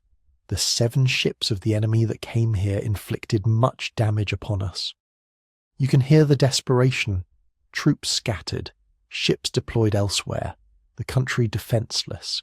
This isn't just military defeat. This is systemic collapse. Earthquakes made everything worse. The eastern Mediterranean sits on major tectonic boundaries. The archaeological record from this period shows evidence of massive seismic activity. At multiple sites, walls collapse in patterns consistent with earthquake damage rather than military assault. Buildings tilt and fall without burn layers. Some archaeologists have proposed an earthquake storm, a period of unusually frequent and severe seismic activity that destroyed fortifications and infrastructure just when cities needed them most to defend against raiders and maintain trade connections. And then there's the system's failure itself. Bronze Age civilization was incredibly interconnected. That was its strength, but also its fatal vulnerability. Cities depended on imported tin to make bronze. They depended on imported grain during bad harvest years. They depended on tribute from subject territories to support their administrative apparatus. They depended on trade goods to maintain the luxury that legitimized their rulers. When the system was working, this interdependence created prosperity. When it stopped working, the entire structure collapsed like a house of cards. Think of it like this. You're an Egyptian administrator in a garrison in Canaan. You're dependent on grain shipments from Egypt to feed your troops. But the Nile floods are failing, so Egypt needs all its grain domestically. Your garrison goes hungry. Local raiders, emboldened by your weakness, start attacking supply convoys. You can't patrol effectively because you've lost horses to disease and starvation. The local city that you're supposed to be protecting sees that you can't help them and stops paying tribute. Now you've got no resources at all. Your troops desert or turn to banditry themselves. The city falls to raiders or simply collapses from internal chaos. And suddenly a province is lost. Multiply that story across dozens of regions simultaneously and you get collapse. This is what's called a cascading failure. One crisis triggers another which triggers another until the system can't absorb any more shocks and everything breaks down at once. The drought destabilized agricultural production. Earthquakes destroyed defensive infrastructure. Sea peoples and other migrating groups, perhaps themselves driven by drought in their homelands, attacked weakened cities. Trade routes broke down. Administrative systems collapsed. And within a generation the entire Bronze Age world was gone. But here's what's remarkable. Some places survived. Some Canaanite cities, particularly in more defensible inland locations, made it through the collapse largely intact. Jerusalem, perched on its ridge in the highlands, seems to have survived. Megiddo was destroyed but quickly reoccupied. Hazor burned, but people returned to live in the ruins. The Phoenician coastal cities, Tyre and Sidon and Byblos, not only survived but would eventually thrive again, becoming the great maritime civilization of the Iron Age. And Canaanite culture, that complex weave of religious traditions, artistic styles, language, and social practices that had developed over 2,000 years, didn't disappear. It adapted. It transformed. It found new expressions in new circumstances. The survivors of the collapse scattered into smaller settlements, living in harder times, carried forward the knowledge and practices of their ancestors. They remembered the gods. They maintained the linguistic traditions. They preserved the agricultural knowledge and craft techniques. The Bronze Age collapse destroyed the cities and the palaces and the international networks that had sustained late Bronze Age civilization. But it didn't destroy the people or their culture. It just forced them to find new ways to survive in a world that had suddenly become much more dangerous and much less connected. From those survivors, living in the ruins of the Bronze Age world, new societies would eventually emerge, societies that would carry forward elements of Canaanite culture even as they developed new identities and new ways of organizing themselves. The question is, who are those survivors and what would they become? Imagine hitting pause on the biblical story right before Joshua marches across the Jordan with trumpets and miracles and collapsing city walls. Freeze frame that. Now strip away everything that was written centuries later. No Joshua, no Moses, no 10 plagues, no parting seas, just the land itself. Hills, valleys, small towns, terraced fields, shrines on hilltops, farmers herding goats and sheep. Now ask a blunt question. Where did the Israelites actually come from? If you only had the Bible, the answer would be simple. They were outsiders, escaped slaves from Egypt who invaded Canaan in a single generation, conquering city after city in a divinely sanctioned blitzkrieg. Clear, dramatic, cinematic. Archaeology tells a very different story. When we look in the dirt instead of the text, we don't see a foreign army sweeping in from the south. We don't see a sudden break between Canaanite and Israelite. What we see looks a lot more unsettling to traditional ideas. We see Canaanites slowly becoming something else. Around 1200 BCE, just as the Bronze Age collapse is ripping the old world order apart, something new starts appearing in the central highlands of Canaan, the hill country of what later texts will call Ephraim, Benjamin, Judah.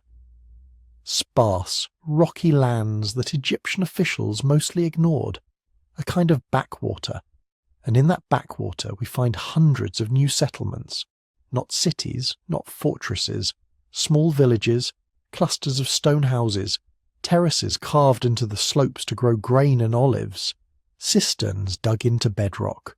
Simple, practical, almost boring. But boring can be revolutionary. Before this period, those highlands are almost empty in the archaeological record. Then, within a couple of centuries, the population explodes, from maybe a few dozen tiny sites to over 300, tens of thousands of people, where before there'd been almost no one. So who are they? If the biblical conquest story were literally true, you'd expect to see burned Canaanite cities everywhere. You'd expect layers of ash and destruction dated to the exact time Joshua was supposedly conquering the land. You'd also expect foreign artifacts, Egyptian style, desert nomad style, anything that screams new people from somewhere else. We don't see that. Most Canaanite cities show no sign of sudden destruction in the period of Joshua. Jericho, a ruin mound with no big city walls to knock down. Ai, destroyed long before the supposed conquest and abandoned. Hazor does show a fiery end, but so do lots of cities during the chaos of the Bronze Age collapse. The pattern looks like general regional turmoil, not one unified military campaign. And those new highland villages, their pottery, their house styles, their tools, they're not foreign, they're Canaanite. Slightly simplified, slightly poorer, but clearly descended from the same local traditions that had been there for centuries. So archaeology points to a jarring conclusion. The earliest Israelites weren't an outside force conquering Canaan. They were Canaanites, already living in the land, reorganizing their lives in a chaotic age. We actually have the first historical mention of them from an enemy's point of view, an inscription carved into stone in Egypt around 1208 BCE, under Pharaoh Meneptah, son of Rameses Tekel. It's called the Meneptah Stele. Most of the stele is the usual royal propaganda. I beat these people, I crush those rebels, Egypt is awesome. Meneptah lists his victories in Canaan, places like Ashkelon, Giza, Yanoam, each city marked with the hieroglyphic sign for city-state. Then, in the middle of all that, a different kind of name. Israel is laid waste, his seed is no more. And this time the scribes don't use the city sign. They use the determinative for people, a group, not a location. To Egyptian bureaucrats, Israel isn't a city or a kingdom. It's a people living somewhere in Canaan's highlands. So by 1208 BCE, something called Israel already exists inside Canaan, not in Egypt, not across the Jordan, in the land itself. But what does Israel mean at this point? Is it a tribe? A loose coalition? A label for certain highland communities with a shared identity? The stele doesn't say. It just tells us three crucial things. Israel is real. Israel is in Canaan. And from Egypt's perspective, Israel is a people, not a foreign empire. To understand what that people looked like on the ground, we go back to those highland villages. Early Israelite sites share a few distinctive features. Houses are usually simple, four-room structures, rectangular buildings divided into multiple long rooms, often with a courtyard. They're reusable, modular, easy to expand as families grow. This house type becomes classic for later biblical Israel. We also see terrace farming on a big scale. Stone-built terraces stepping down, the slopes, capturing soil and water in a harsh environment. Add in rock-cut cisterns and storage pits, and you get a picture of families deeply committed to staying put in these hills. These aren't raiders camping between battles. They're subsistence farmers building permanent lives. Their pottery is unpretentious, mostly local, handmade or simply wheel-finished, following Canaanite shapes, but with fewer luxury imports. Their small shrines and cult objects, when we find them, look a lot like low-budget, simplified versions of Canaanite religious gear. Which raises the inevitable question, if their villages, tools, and architecture look Canaanite, were the Israelites just another kind of Canaanite? Genetics has started to weigh in. Ancient DNA from Canaanite burials at sites like Sidon and other Levantine cities shows a population that, over time, becomes the genetic backbone of later groups in the region. Modern populations across the Levant, Palestinians, Lebanese, many Jewish groups, carry a large portion of that same ancestral component. In other words, the people who lived in Canaan during the Bronze Age didn't vanish. They didn't get replaced wholesale by foreign invaders. They're still there, in the genes of people living in the region today. We don't yet have securely identified early Israelite burials with full genomes to compare directly, but everything we do know points in the same direction. Early Israelites were biologically indistinguishable from their Canaanite neighbours. Same mix of local Levantine ancestry, with some earlier input from Mesopotamia and Anatolia. Same deep roots in the land. So if they looked like Canaanites, built like Canaanites, and were related to Canaanites, what made them Israel? This is where identity markers come in. Small, everyday choices that say, we're not them. One of the weirdest and clearest is pigs. Across Canaan in the Bronze Age, people raise pigs. Not in huge numbers, but regularly enough that pig bones show up in garbage heaps. The animal leftovers archaeologists call faunal remains. Pigs are especially common in coastal and lowland sites. Then you look at the early highland settlements associated with Israel, and the pigs vanish. Almost no pig bones. Sheep, goats, cattle. Yes, pigs. Practically zero.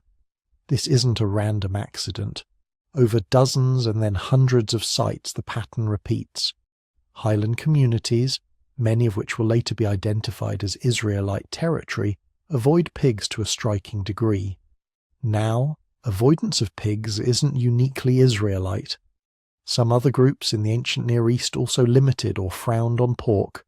But in this specific region, at this specific time, the absence is loud. If you're a villager in the highlands and you don't eat pork, while the city folks in the valleys do, your diet is making a statement. It's an early identity boundary. Add in other clues, a tendency towards small local, shrines rather than big urban temples, hints of a preference for a particular central sanctuary site. Later traditions will make that Shiloh, then Jerusalem. Eventually, a strong emphasis on a single high god, Yahweh, above or instead of the broader Canaanite pantheon. At first, this Yahweh worship doesn't look purely monotheistic in the modern sense. Early Israelites probably still believed other gods existed. They just pledged primary loyalty to one. Over time, that loyalty hardens into exclusivity, Yahweh alone. So the identity recipe looks something like this. Take Canaanite villages uprooted by the collapse of the old city-state system, move them into marginal highlands where survival is hard. Strip away some luxuries and big temples. Add a strong loyalty to one main god. Draw a line in the sand with clear, we don't do X practices, like not eating pigs. Stir that for a couple hundred years, in a world full of enemies and empires, and you don't get an instant, clean new ethnicity. You get a gradually consolidating group that starts to call itself Israel. This is why most archaeologists today don't buy the biblical conquest model as literal history. The material record doesn't show a foreign invasion. It shows what scholars call gradual ethnogenesis, a slow, messy process of group formation from within an existing population. Instead of former slaves sweeping in from Egypt and exterminating Canaanites, we see local Canaanites adapting to crisis, forming new settlements, developing new social structures, and crucially, crafting a new story about who they are. Because identity isn't just genes and pots and pig bones, it's narrative. Centuries after these villages are founded, after small hill clans have grown into kingdoms called Israel and Judah, scribes begin writing, compiling, editing the stories that will become the Hebrew Bible. By then the political situation has changed dramatically. Empires like Assyria and Babylon loom over the region. The northern kingdom of Israel is destroyed. Elites from Judah are exiled. Under that pressure, telling a powerful story about the past becomes a survival strategy. And that's where the invention of tradition comes in. The phrase doesn't mean people are lying in some cynical way. It means communities under stress reach back into their memories and myths and reweave them into something coherent, something that explains who they are and why they matter. Later, Israelite and Jewish writers look at their world, two small kingdoms that had risen and fallen in the hills of an ancient Canaanite land, and they don't say, "We're Canaanites who reinvented ourselves." They say, "We were slaves in Egypt. Our God rescued us. He gave us this land. We're not just another local people. We're chosen, set apart, commanded to be different from the nations around us." Some of that story probably preserves real memories.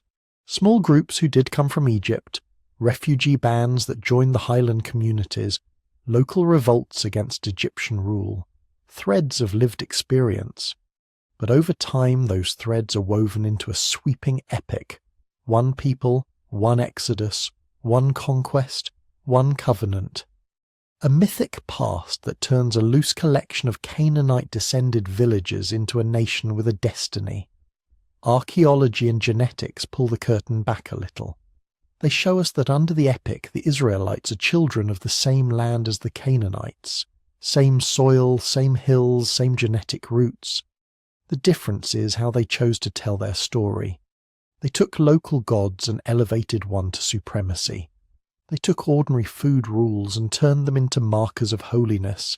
They took the hard-won experience of surviving in a collapsed world and turned it into a theology of deliverance and law. And then they wrote that down with such force that 3,000 years later, billions of people still know their name. So when we ask, were the Israelites Canaanites? The answer is both yes and no. Yes, in the sense of ancestry, language, material culture. They grew out of Canaanite soil. No, in the sense of identity. They deliberately defined themselves as something new, something set apart, often in direct opposition to the very world that created them. The Israelite question isn't just about who moved where or who fought whom. It's about how a group of highland farmers, descended from a forgotten Bronze Age civilization, reinvented themselves so powerfully that they reshaped the religious imagination of half the planet. And their story doesn't end with them. Because just as Israel emerged from Canaan, another offshoot was forming on the coast, one that would take Canaanite culture in a very different direction. To see what happened when Canaanites turned to the sea instead of the hills, we have to follow the merchants, sailors, and city-states of the northern coast. We have to meet the Phoenicians. The story could have ended with fire, cities burned, palaces smashed, temples toppled. The Bronze Age collapse looked for a moment like it had erased Canaan from history, but it didn't. Because here's the twist. Some of the new people who rise out of that rubble, the mysterious Phoenicians, aren't new at all. They're Canaanites, just with better ships. If you could stand on a hill above the shattered landscape of 11th century BCE Canaan and fast forward a couple generations, you'd see something unexpected. The interior is fractured. Small kingdoms, hill villages, tribal groups plotting and fighting. But along the coast, a different story. There, cities not only survive, they thrive. Tyre, Sidon, Byblos, names that will echo for 1,000 years in Egyptian, Greek and Roman texts. Names that, in older inscriptions, are simply called by another word, Canaan. Ancient writers knew this. The people we call Phoenicians called themselves the people of Canaan. An Assyrian king boasts of conquering the land of Amarna and Canaan.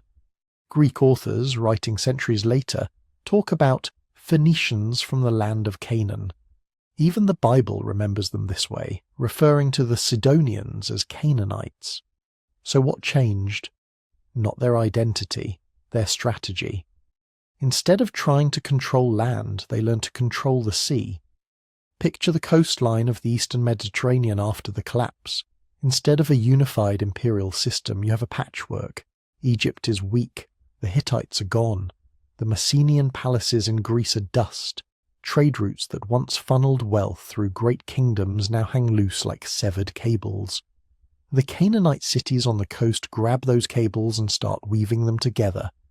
Tyre, perched on a rocky island just off the coast, becomes nearly unassailable, a natural fortress turned into a maritime powerhouse. Sidon, a little to the north, builds fleets and workshops, sending ships east, west, and south, following every coastline they can find.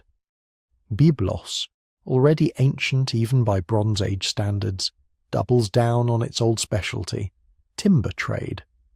For 1,000 years, Egyptians had come here for cedarwood to build ships and temples. Now, with the old system gone, Byblos doesn't fade. It adapts.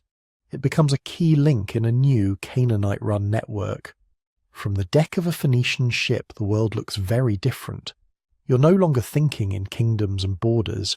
You're thinking in harbours and headlands, wind patterns and currents, months-long journeys stitched together by memory and rumour. And that shift, from land to sea, from empire to network, turns a battered corner of Canaan into the Silicon Valley of the Iron Age. Their secret weapon wasn't just ships, it was information. For centuries, Canaanite scribes had used cuneiform, the wedge-shaped writing system inherited from Mesopotamia. Powerful, flexible, and ridiculously complicated. Hundreds of signs, years of training. Writing was a specialist game. Somewhere in late Bronze Age Canaan, scribes started cheating. They noticed something obvious but revolutionary. You don't need a symbol for every word or every idea or every syllable. You just need a symbol for each sound. Take the sound B, draw a little picture of a bet, a house, and let that picture stand not for house, but for the sound B. Do the same for a gimel, a camel, dalet, a door, and so on, until you've got a whole set of signs for sounds. Consonants lined up like a code. You've just invented an alphabet. We first see this in what scholars call Proto-Canaanite, or early alphabetic inscriptions, scratched on pottery and rock in the highlands and along the coast. Not many, not fancy, but enough to prove the idea was there long before the Greeks ever dreamed of letters. The Phoenicians take that idea and weaponize it. They standardize the script, trim it to 22 characters, and start using it everywhere. Shipping labels, contracts, temple dedications, trade deals. Suddenly, writing isn't a priestly superpower anymore. It's a merchant's tool. If you can teach a teenager to carve 22 signs, you can teach them to track cargo, sign agreements, copy letters. Literacy spreads, not universally, not democratically, but far wider than before. On a Phoenician quay, a rough dock worker might not be fully literate, but he can probably recognize the mark for his city, his employer, his shipment. Now follow the ships, north and west to Cyprus, onwards to the Greek Aegean, across to Sicily, Sardinia, Spain. Everywhere the Phoenicians go, their script follows, carved on pottery, metal, stone. Greek traders see these signs and copy them, but with a twist. The Phoenician script only wrote consonants. Vowels were assumed. Greek, with its different structure, needed vowels on paper. So they borrow some Phoenician letters they don't need for consonants, aleph, he, yod, ayin, and repurpose them as A, E, I, O. From there, the chain is straightforward. Canaanite, Phoenician, Greek, Latin, English. Every time you write your name, every time you type a username, every time you read a street sign, you're handling the fossilized bones of a Canaanite invention. You don't speak their language, you don't worship their gods, but you write with their ghosts. Of course, script isn't the only thing flowing out of those ports. Imagine opening a crate in some dusty palace warehouse in Assyria or Greece. Inside, tight bundles of deep purple cloth, the colour so dark it's almost black, shimmering with a reddish sheen when the light hits it. This is Tyrian purple, the most coveted dye in the ancient world. It comes from a tiny sea snail, Murex brandaris, that lives among the rocks along the Levantine coast. One snail produces a single drop of milky fluid. Expose it to sunlight, watch it oxidize. It turns green, then blue, then finally, after a long process and a horrifying smell, that rich, royal purple. It takes thousands of snails to dye a single cloak. No wonder purple becomes the colour of kings. The Phoenicians master this process. They guard it fiercely. They build entire economies around it. The name Phoenician itself may come from the Greek phoenixtus purple red. To the Greeks, these people are literally the purple dye folks. Alongside the dye comes another treasure, cedar wood. Canaanite cedar forests, especially in the Lebanon mountains, produce massive, straight, resin-rich trunks, perfect for shipbuilding, perfect for monumental architecture, resistant to rot, fragrant, beautiful. For centuries, Egypt had come to Byblos for cedar. Now ships from everywhere do the same. A timber contract carved on a tablet in a coastal temple might simultaneously pay a local ruler, a logging, crew in the mountains, and a ship captain bound for Cyprus. You can trace Phoenician influence in the objects that move with them. Intricate metalwork, glass beads and vessels, carved ivory, elaborate jewellery. But beneath all the luxury, the real commodity is connectivity. They are building a web of trade routes that wraps the Mediterranean in purple-stained strings. At the far western edge of that web, something extraordinary happens. Sometime in the 9th century BCE, colonists from Tyre sail past Sicily, skirt Sardinia, and cross to the coast of North Africa. There, on a sheltered bay in what is now Tunisia, they found a new city, Khat Hadasht. The new city. We know it as Carthage. If the old Canaan was a patchwork of little kingdoms squeezed between empires, Carthage is the opposite, a daughter of a small coastal city that grows into an empire of its own.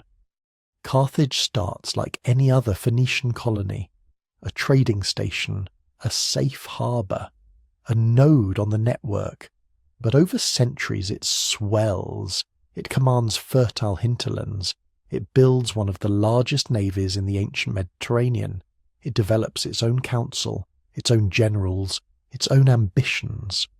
The language Carthaginians speak, a form of Canaanite, the gods they worship, variants of Baal, Melkart, Tanit, gods whose roots go back to Bronze Age Canaan, the script they use to write contracts, treaties, curses, the same Phoenician letters that can trace their ancestry back to Highland Canaanite graffito, and eventually this western Canaanite city, Carthage, will grow strong enough to challenge a rising power from Italy, Rome.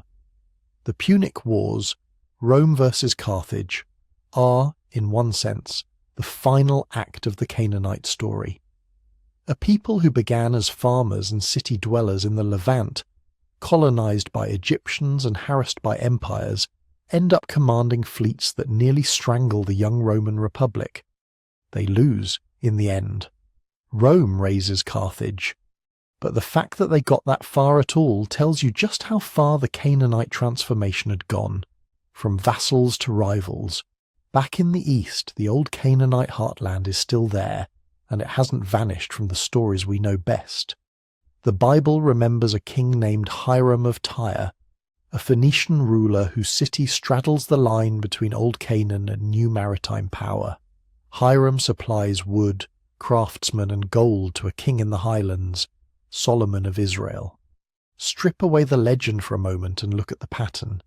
You have an inland kingdom with political ambitions and religious projects, palaces, a temple, a desire to impress. It doesn't have enough good timber. It doesn't have top-tier artisans in certain specialties. it does have access to agricultural products and maybe silver or other tradable wealth.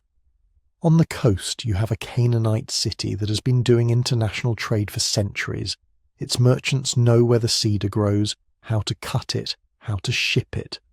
Its artisans can carve ivory, work bronze, design complex wood structures.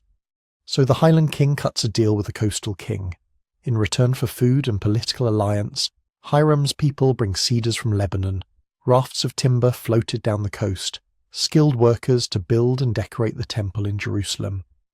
The partnership between Solomon and Hiram, whatever its exact historical details, is a snapshot of Canaan's final form. The old agricultural and pastoral highlands tying themselves to the maritime networks of their coastal cousins. Israel is not dealing with some exotic foreign power, it's dealing with the last, richest face of Canaan. What makes this all the more remarkable is how long Canaanite culture survives. Languages come and go, empires rise and fall, Assyrians, Babylonians, Persians, Greeks, Romans, they all sweep through the Levant in turn. But Canaanite in various dialects hangs on stubbornly. By the time of the Neo-Assyrian Empire, Phoenician inscriptions are still being carved across the Mediterranean. In Carthage, Punic, a descendant of Canaanite, is spoken and written well into the Roman period. Latin writers in the 1st century CE complain that local peasants in North Africa are still speaking Punic. Canaanite religion lingers too, even as it changes. The gods get new names, new combinations. Baal of this city, Melkart of that one, Astarte, Tanit. In Greek and Roman texts, they're equated with Zeus, Heracles, Aphrodite. But beneath the translation, old patterns survive: storm gods, sea gods, fertility goddesses, protective city deities. Temple rituals continue on coastal heights and island harbours long after the inland Canaanite cults mentioned in the Bible have faded. Even when Roman emperors dedicate temples in Byblos or Berytus, they sometimes choose sites that had been sacred since the Bronze Age. Customs persist as well. Burial practices, food taboos, naming traditions, local festivals, all the small, unrecorded pieces of culture that don't make it into elite histories, but cling stubbornly to daily life. If you followed a single Canaanite family line from Bronze Age Megiddo to Iron Age Tyre, to Punic Carthage to some rural village under Roman rule, you'd see layer after layer of change, new overlords, new scripts, new fashions. But under it all, you'd also see threads of continuity. Similar names, similar gods hiding under foreign aliases, similar words whispered at graves or over newborns. That's the real Canaanite legacy. Not just a list of firsts to put on a slide, alphabet, purple dye, cedar ships, but a demonstration of cultural resilience. A people who get conquered, absorbed, renamed, scattered, and yet manage to smuggle their ideas into everyone else's future, into the letters on your screen, into the stories of the Bible, into the wars that shaped Rome, into place names, loan words, and half-remembered gods that echo faintly in later traditions. Canaan doesn't disappear. It mutates.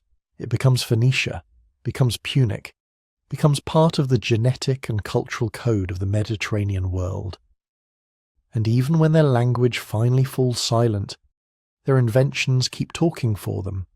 Every time you write a word, sign your name, or read a history about a land that, before it was holy, was simply Canaan.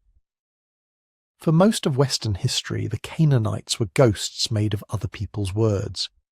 They were the villains in someone else's scriptures, the idol worshippers the prophets railed against, the people God supposedly ordered wiped off the map. We had their enemies' stories, their conquerors' inscriptions, the propaganda carved into temple walls and copied into sacred scrolls. But we didn't have their voice. For centuries, historians tried to reconstruct Canaan from this second-hand evidence. A line in the Bible here, a passing insult in an Egyptian text there, a few scattered ruins on Levantine hillsides. It was like trying to understand a person by only reading their hate mail. Then, in 1929, a Syrian farmer's plough hit a stone. He was working his field near a little village called Ras Shamra, on the Mediterranean coast of what is now Syria. When he moved the rock, he uncovered a cut stone slab, a tomb. The local authorities came, then French archaeologists. They started digging.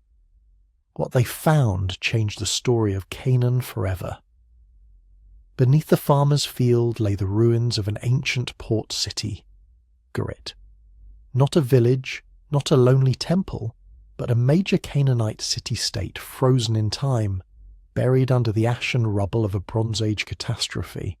Streets, houses, palaces, temples, storage jars still where they were left when the city burned. And inside one of the buildings, something even more precious than gold or ivory. Clay tablets, hundreds of them, then thousands. They were covered in tiny wedge-shaped signs, cuneiform, but not in Sumerian, not in Akkadian, not in any known language. This was something else, something local, something Canaanite. For the first time in history, we were staring at Canaanite words written by Canaanites, not filtered through Egyptian scribes or Israelite authors, their own archives, their own literature, their own myths. It took a few years to crack the code. The language turned out to be Ugaritic, a close cousin to ancient Hebrew and Phoenician, written with its own alphabetic cuneiform script. Once scholars figured it out, the tablets started talking, and what they said blew a hole straight through our old picture of the Canaanites. We suddenly had entire mythological cycles, the exploits of Baal, the storm god, El, the high father of the gods, Anat, the terrifying warrior goddess, Mot, the god of death. We could read their poetry line by line, their ritual instructions, their temple inventories, their letters between kings. Instead of vague pagan neighbours in the Bible, the Canaanites emerged as a fully realised culture with a rich, complex religious system. The Baal cycle describes a divine drama. Baal fighting the sea god Yam, building his palace, facing off with Mot in the underworld, dying and returning in a cycle tied to fertility, rain, and agricultural renewal. The language is vivid, full of parallelism and imagery, so close to Hebrew poetry that biblical psalms suddenly looked less unique and more like part of a broader Canaanite tradition. We learned that El isn't just a generic word for God in Semitic languages. El was a specific deity, a patriarchal, wise creator figure, head of the divine council, surrounded by a court of lesser gods. Sound familiar? It should. The Hebrew Bible is full of references to a divine council, sons of God, and a high god named El before Yahweh's cult becomes fully exclusive. Ugarit pulled the curtain back. It showed that early Israelite religion didn't appear out of nowhere. It grew up inside a Canaanite religious world, borrowing, transforming, and eventually rejecting elements of a much older mythological system. But Ugarit didn't just revolutionize our picture of Canaanite religion. The archives also contained administrative texts, legal documents, diplomatic correspondence with Egypt and the Hittites, records of merchants, treaties, marriage contracts.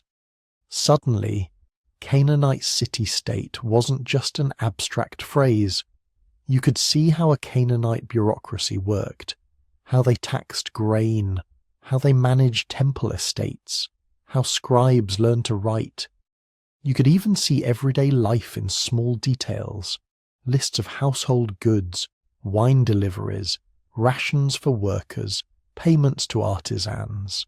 A living city, mid-sentence, cut off by the Bronze Age collapse and preserved for 3,000 years. This was the first big crack in the old biblical caricature. The second crack came not from the ground, but from inside the bones of the people who once lived there. Fast forward to 2017. A team of geneticists publishes a study that makes headlines around the world. They've managed to sequence DNA from Bronze Age skeletons buried in what is now Lebanon, in the ancient Canaanite city of Sidon. Then they compare that ancient DNA to modern populations in the region, especially present-day Lebanese. The result is staggering. On average, modern Lebanese people derive about 93% of their ancestry from those Bronze Age Canaanites. Not a distant cousin relationship, not a small genetic echo, direct continuity. The people who live in Lebanon today are, overwhelmingly, the descendants of the Canaanites. There was no total genocide, no complete population replacement. No, they were wiped off the face of the earth in any literal biological sense. The Bible's conquest narratives, those dramatic stories in Joshua about the Canaanites being utterly destroyed, turn out to be theology, ideology, national myth-making. Powerful stories, yes, but not eyewitness war reporting. Archaeology had already been hinting at this for decades. The layers of destruction that should line up with a sudden Israelite invasion, they mostly aren't there. Canaanite cities show evidence of gradual change, local continuity, occasional destruction often tied to Egyptian wars or broader regional upheavals, not a single sweeping, divinely mandated extermination. Now genetics slammed the point home. The Canaanites didn't vanish. They changed languages, they changed religions, they married newcomers. They survived Assyria, Babylon, Persia, Rome, the Caliphates, the Crusaders, the Ottomans. But the core population line, those Bronze Age people we call Canaanites, is still very much alive in the Levant, in DNA, in place names, in food, in customs people no longer even recognize as ancient. So how do we actually know all this?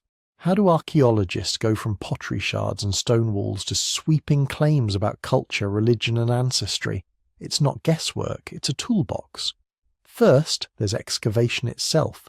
Sites like Megiddo, Hazor, Lachish, Byblos, Tyre, Sidon, and dozens more have been dug in layers, carefully recorded decade after decade. Each layer is a time slice. You can see what people were building, what they were eating, how they were trading, what they were worshipping in a given century. Pottery is crucial. Ceramic styles change over time, like fashion trends. Learn the sequence and you can date a layer almost at a glance. In Canaan you can track shifts from early bronze to middle bronze to late bronze to Iron Age just by the shapes, decorations and manufacturing techniques of pottery. Then there are inscriptions. Not just the Ugaritic texts, but Phoenician inscriptions, early alphabetic graffiti, Egyptian records mentioning Canaanite cities and rulers, Akkadian tablets from Mari and Amarna that talk about Canaanite politics, letters from Canaanite kings complaining about their neighbours, begging Pharaoh for help, or plotting behind each other's backs. Put these sources together and you get a three-dimensional picture. What people built, what they wrote, what they believed, and how outsiders saw them. On top of that, modern archaeology brings in science, radiocarbon dating to anchor chronologies, isotope analysis of teeth to see where individuals grew up and whether they migrated, residue analysis inside jars to figure out what they stored, wine, olive oil, resins, perfumes, zooarchaeology to reconstruct diets and animal economies, paleoethnobotany to see what crops were grown and how landscapes were managed, and increasingly ancient DNA. Those 2017 results from Sidon won't be the last word. New studies are sampling more sites, more time periods, more regions, the southern Levant, inland valleys, highland villages, coastal ports. Each genome adds a pixel to the picture of how Canaanite populations formed, mixed, and changed. Already we're seeing patterns, a deep Near Eastern ancestry going back to Neolithic, farmers, inputs from the north and east tied to movements of people from Anatolia and Mesopotamia. Later, a smaller steppe-related component that shows up in the late Bronze and Iron Ages, likely linked to the same broader population shifts that affected much of Eurasia. But through it all, a striking continuity. The people of Bronze Age Canaan were not a brief blip. They're a major enduring strand in the genetic tapestry of the modern Levant, and the discoveries haven't stopped. Right now, as you watch this, excavators are brushing dust off a Canaanite wall somewhere, under a modern apartment block in Beirut, under an olive grove in Israel, under a street in Sidon. Layers of Canaanite life are still being uncovered. At sites like Tel Kabri, archaeologists have found sprawling palaces with painted plaster and massive wine cellars, literally hundreds of storage jars, some still containing chemical traces of wine and flavouring agents. At Tel Hazor, the largest Canaanite city in the southern Levant, ongoing digs keep revealing more of its monumental architecture and destruction layers, adding detail to the city's rise and fall. In the north, continued work at Ras Shamra, Ugarit and nearby sites keeps turning up new tablets, new texts, new pieces of the Canaanite literary and religious puzzle. Not just big myth cycles, but everyday notes, school exercises, scribal doodles, evidence of how scribes were trained to think and write. Underwater archaeology is starting to map ancient harbours along the Levantine coast, showing just how plugged into Mediterranean trade Canaanite ports really were. Shipwrecks preserve cargoes of Canaanite jars, each one a snapshot of commerce in motion, and as methods get more refined, even old finds are being reread. Residues scraped from the inside of a jar in a museum basement can suddenly tell you what drink a Canaanite priest poured out 3,000 years ago. DNA from a tooth in a dusty box can link a skeleton to a wider population network. All of this is forcing a rethinking not just of who the Canaanites were, but who people in the Levant are today. In places like Lebanon, some activists, intellectuals and ordinary citizens have begun to reclaim Canaanite or Phoenician as part of their identity. For some, it's a way of emphasizing deep roots that predate modern religious and national divisions. For others, it's controversial, tangled up with politics, sectarian narratives, or debates about Arab identity. In Israel-Palestine, too, the idea of shared deep ancestry, Israelites, Canaanites, Phoenicians, later populations all descending from similar Bronze and Iron Age roots, complicates neat us versus them stories that have dominated for so long. Genetics doesn't tell you what identity to have. It doesn't dictate culture, language, or politics. But it does whisper something humbling. The people whom ancient texts call Canaanites are not a vanished enemy, tribe. They are part of the living human fabric of the Eastern Mediterranean. Their gods are no longer worshipped on hilltop shrines. Their language is gone, replaced by Aramaic, Greek, Arabic, Hebrew, and others. Their city walls have fallen, rebuilt, fallen again. Their names have changed, but their stories live on in myths repurposed into new scriptures. Their alphabets live on in the letters you're reading right now. Their blood flows, literally, in millions of people. Archaeology, texts, and genetics together have taken a people long treated as a moral lesson and restored them as what they always were, a complex civilization, a set of real cities full of real human beings, and for many people in the Levant today, distant but direct ancestors. The ghosts of Canaan are turning back into neighbours, and once you see them clearly, the biblical world and the modern Middle East never look quite the same again. So now, zoom out. We've just raced through almost 10,000 years of history in one narrow strip of land between the Jordan and the sea. From Natufian foragers building some of the first stone structures in the Levant, to the first farmers terracing hillsides, to walled towns, fortified city-states, Egyptian vassals, collapsing kingdoms, and finally Phoenician merchants sailing out into the open Mediterranean. It's easy to see each of those as separate stories: Natufians, early farmers, Bronze Age Canaanites, Israelites, Phoenicians, separate peoples, separate chapters, neatly divided like the books in a Bible or lines on a map. But that's not how history really works. Underneath all the shifting names and empires, you're looking at one long continuous experiment in being human in this landscape. One cultural and genetic thread, woven and rewoven, never quite breaking. Those Natufian villages, they set the pattern. Settled life, stone architecture, complex burials, shared sacred spaces.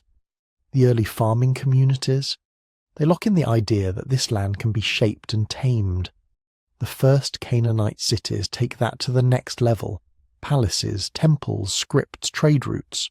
Then, at the far end of the story, the Phoenicians turn everything Canaan had been: its ports, its gods, its trade networks, its habit of looking outward, and launch it into the wider world. And they leave us something that touches literally every second of your life.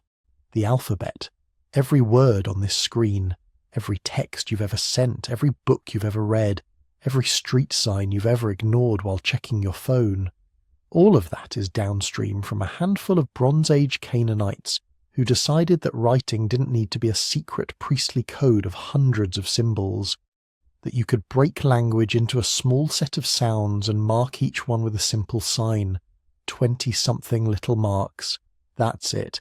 Canaanite scribes simplify Egyptian hieroglyphs and Mesopotamian ideas into a consonant alphabet. Their Phoenician descendants standardize it and carry it by ship from Tyre and Sidon to Cyprus to Greece to Italy to Spain. The Greeks tinker with it, add vowels. The Romans reshape it into Latin letters. And now here you are, hundreds of generations later, staring at a descendant of those same signs on a glowing screen. Every time you read, you are, in a tiny way, speaking Canaanite. And it's not just writing. The religious world of the Bible doesn't appear in a vacuum. The high god in the Hebrew Bible, El, starts as the name of the chief Canaanite deity. Yahweh inherits titles once given to El and Baal: Most High, Lord of Hosts, the storm warrior who rides on the clouds. Images, phrases, even bits of liturgy echo older Canaanite hymns we've dug out of clay tablets at Ugarit. The biblical prophets rage against Baal because Baal worship isn't foreign, it's local. It's the religion next door, the religion of your cousins, sometimes of your own grandparents. When later Jewish, Christian, and Islamic traditions imagine angels, heavenly councils, divine warriors, cosmic battles, they're often reworking, refining, or rejecting ideas that had already been living in Canaanite temples for centuries. So when people talk about the God of Israel, they're speaking into a religious ecosystem that was shaped for over 1,000 years by Canaanite priests, poets, and storytellers. And the people themselves, they didn't vanish. There is no moment where the Canaanites just stop. No clean line where Canaanite flips into Israelite or Phoenician or Aramaean. Genetics doesn't care about the labels in ancient texts. Modern DNA from people in Lebanon, Palestine, Israel, Jordan, Syria, it all shows deep continuity with Bronze and Iron Age inhabitants of this land. Layered, mixed, complicated, yes, but continuous. The farmers hauling olives in Galilee, the shopkeeper in Beirut, the fisherman in Gaza, the shepherd in the hills of Jordan, the taxi driver in Tel Aviv. Under all the modern politics and identities, you're looking at descendants of the same gene pool that built Canaanite cities, prayed in Canaanite temples, and carved the first alphabetic letters into stone. The culture changed. The languages shifted. New gods came in. Old gods were demonized. Borders were redrawn 1,000 times. But the people never actually disappeared. They're still here. If you've stayed with this journey all the way to the end, I want to hear from you. Tell me in the comments where you're watching from, and if you have roots in this region, what this story means to you personally. And if you enjoyed this dive into the deep past of the Holy Land, tap like, drop a comment and subscribe so you don't miss the next episode. That's the easiest way to tell the algorithm, hey, more of this please. If you want to go one step further, you can also join the channel as a YouTube member to help support this kind of long-form, research-heavy content. Totally optional, no pressure at all, but it does make it easier to keep making videos like this. In the end, the Canaanites are a reminder of something uncomfortable and powerful. History is usually written by the victors, by the kingdoms that survived and the religions that won. For a long time, the Canaanites existed mostly as villains and background characters in someone else's sacred story. But the ground doesn't lie. The ruins, the bones, the tablets, the DNA, they tell a different story. A story of resilience, of continuity, of a people who shaped the world far beyond their narrow strip of coast. When we listen to archaeology, we start to hear the voices that were silenced. And the Canaanites, it turns out, have been speaking to us all along.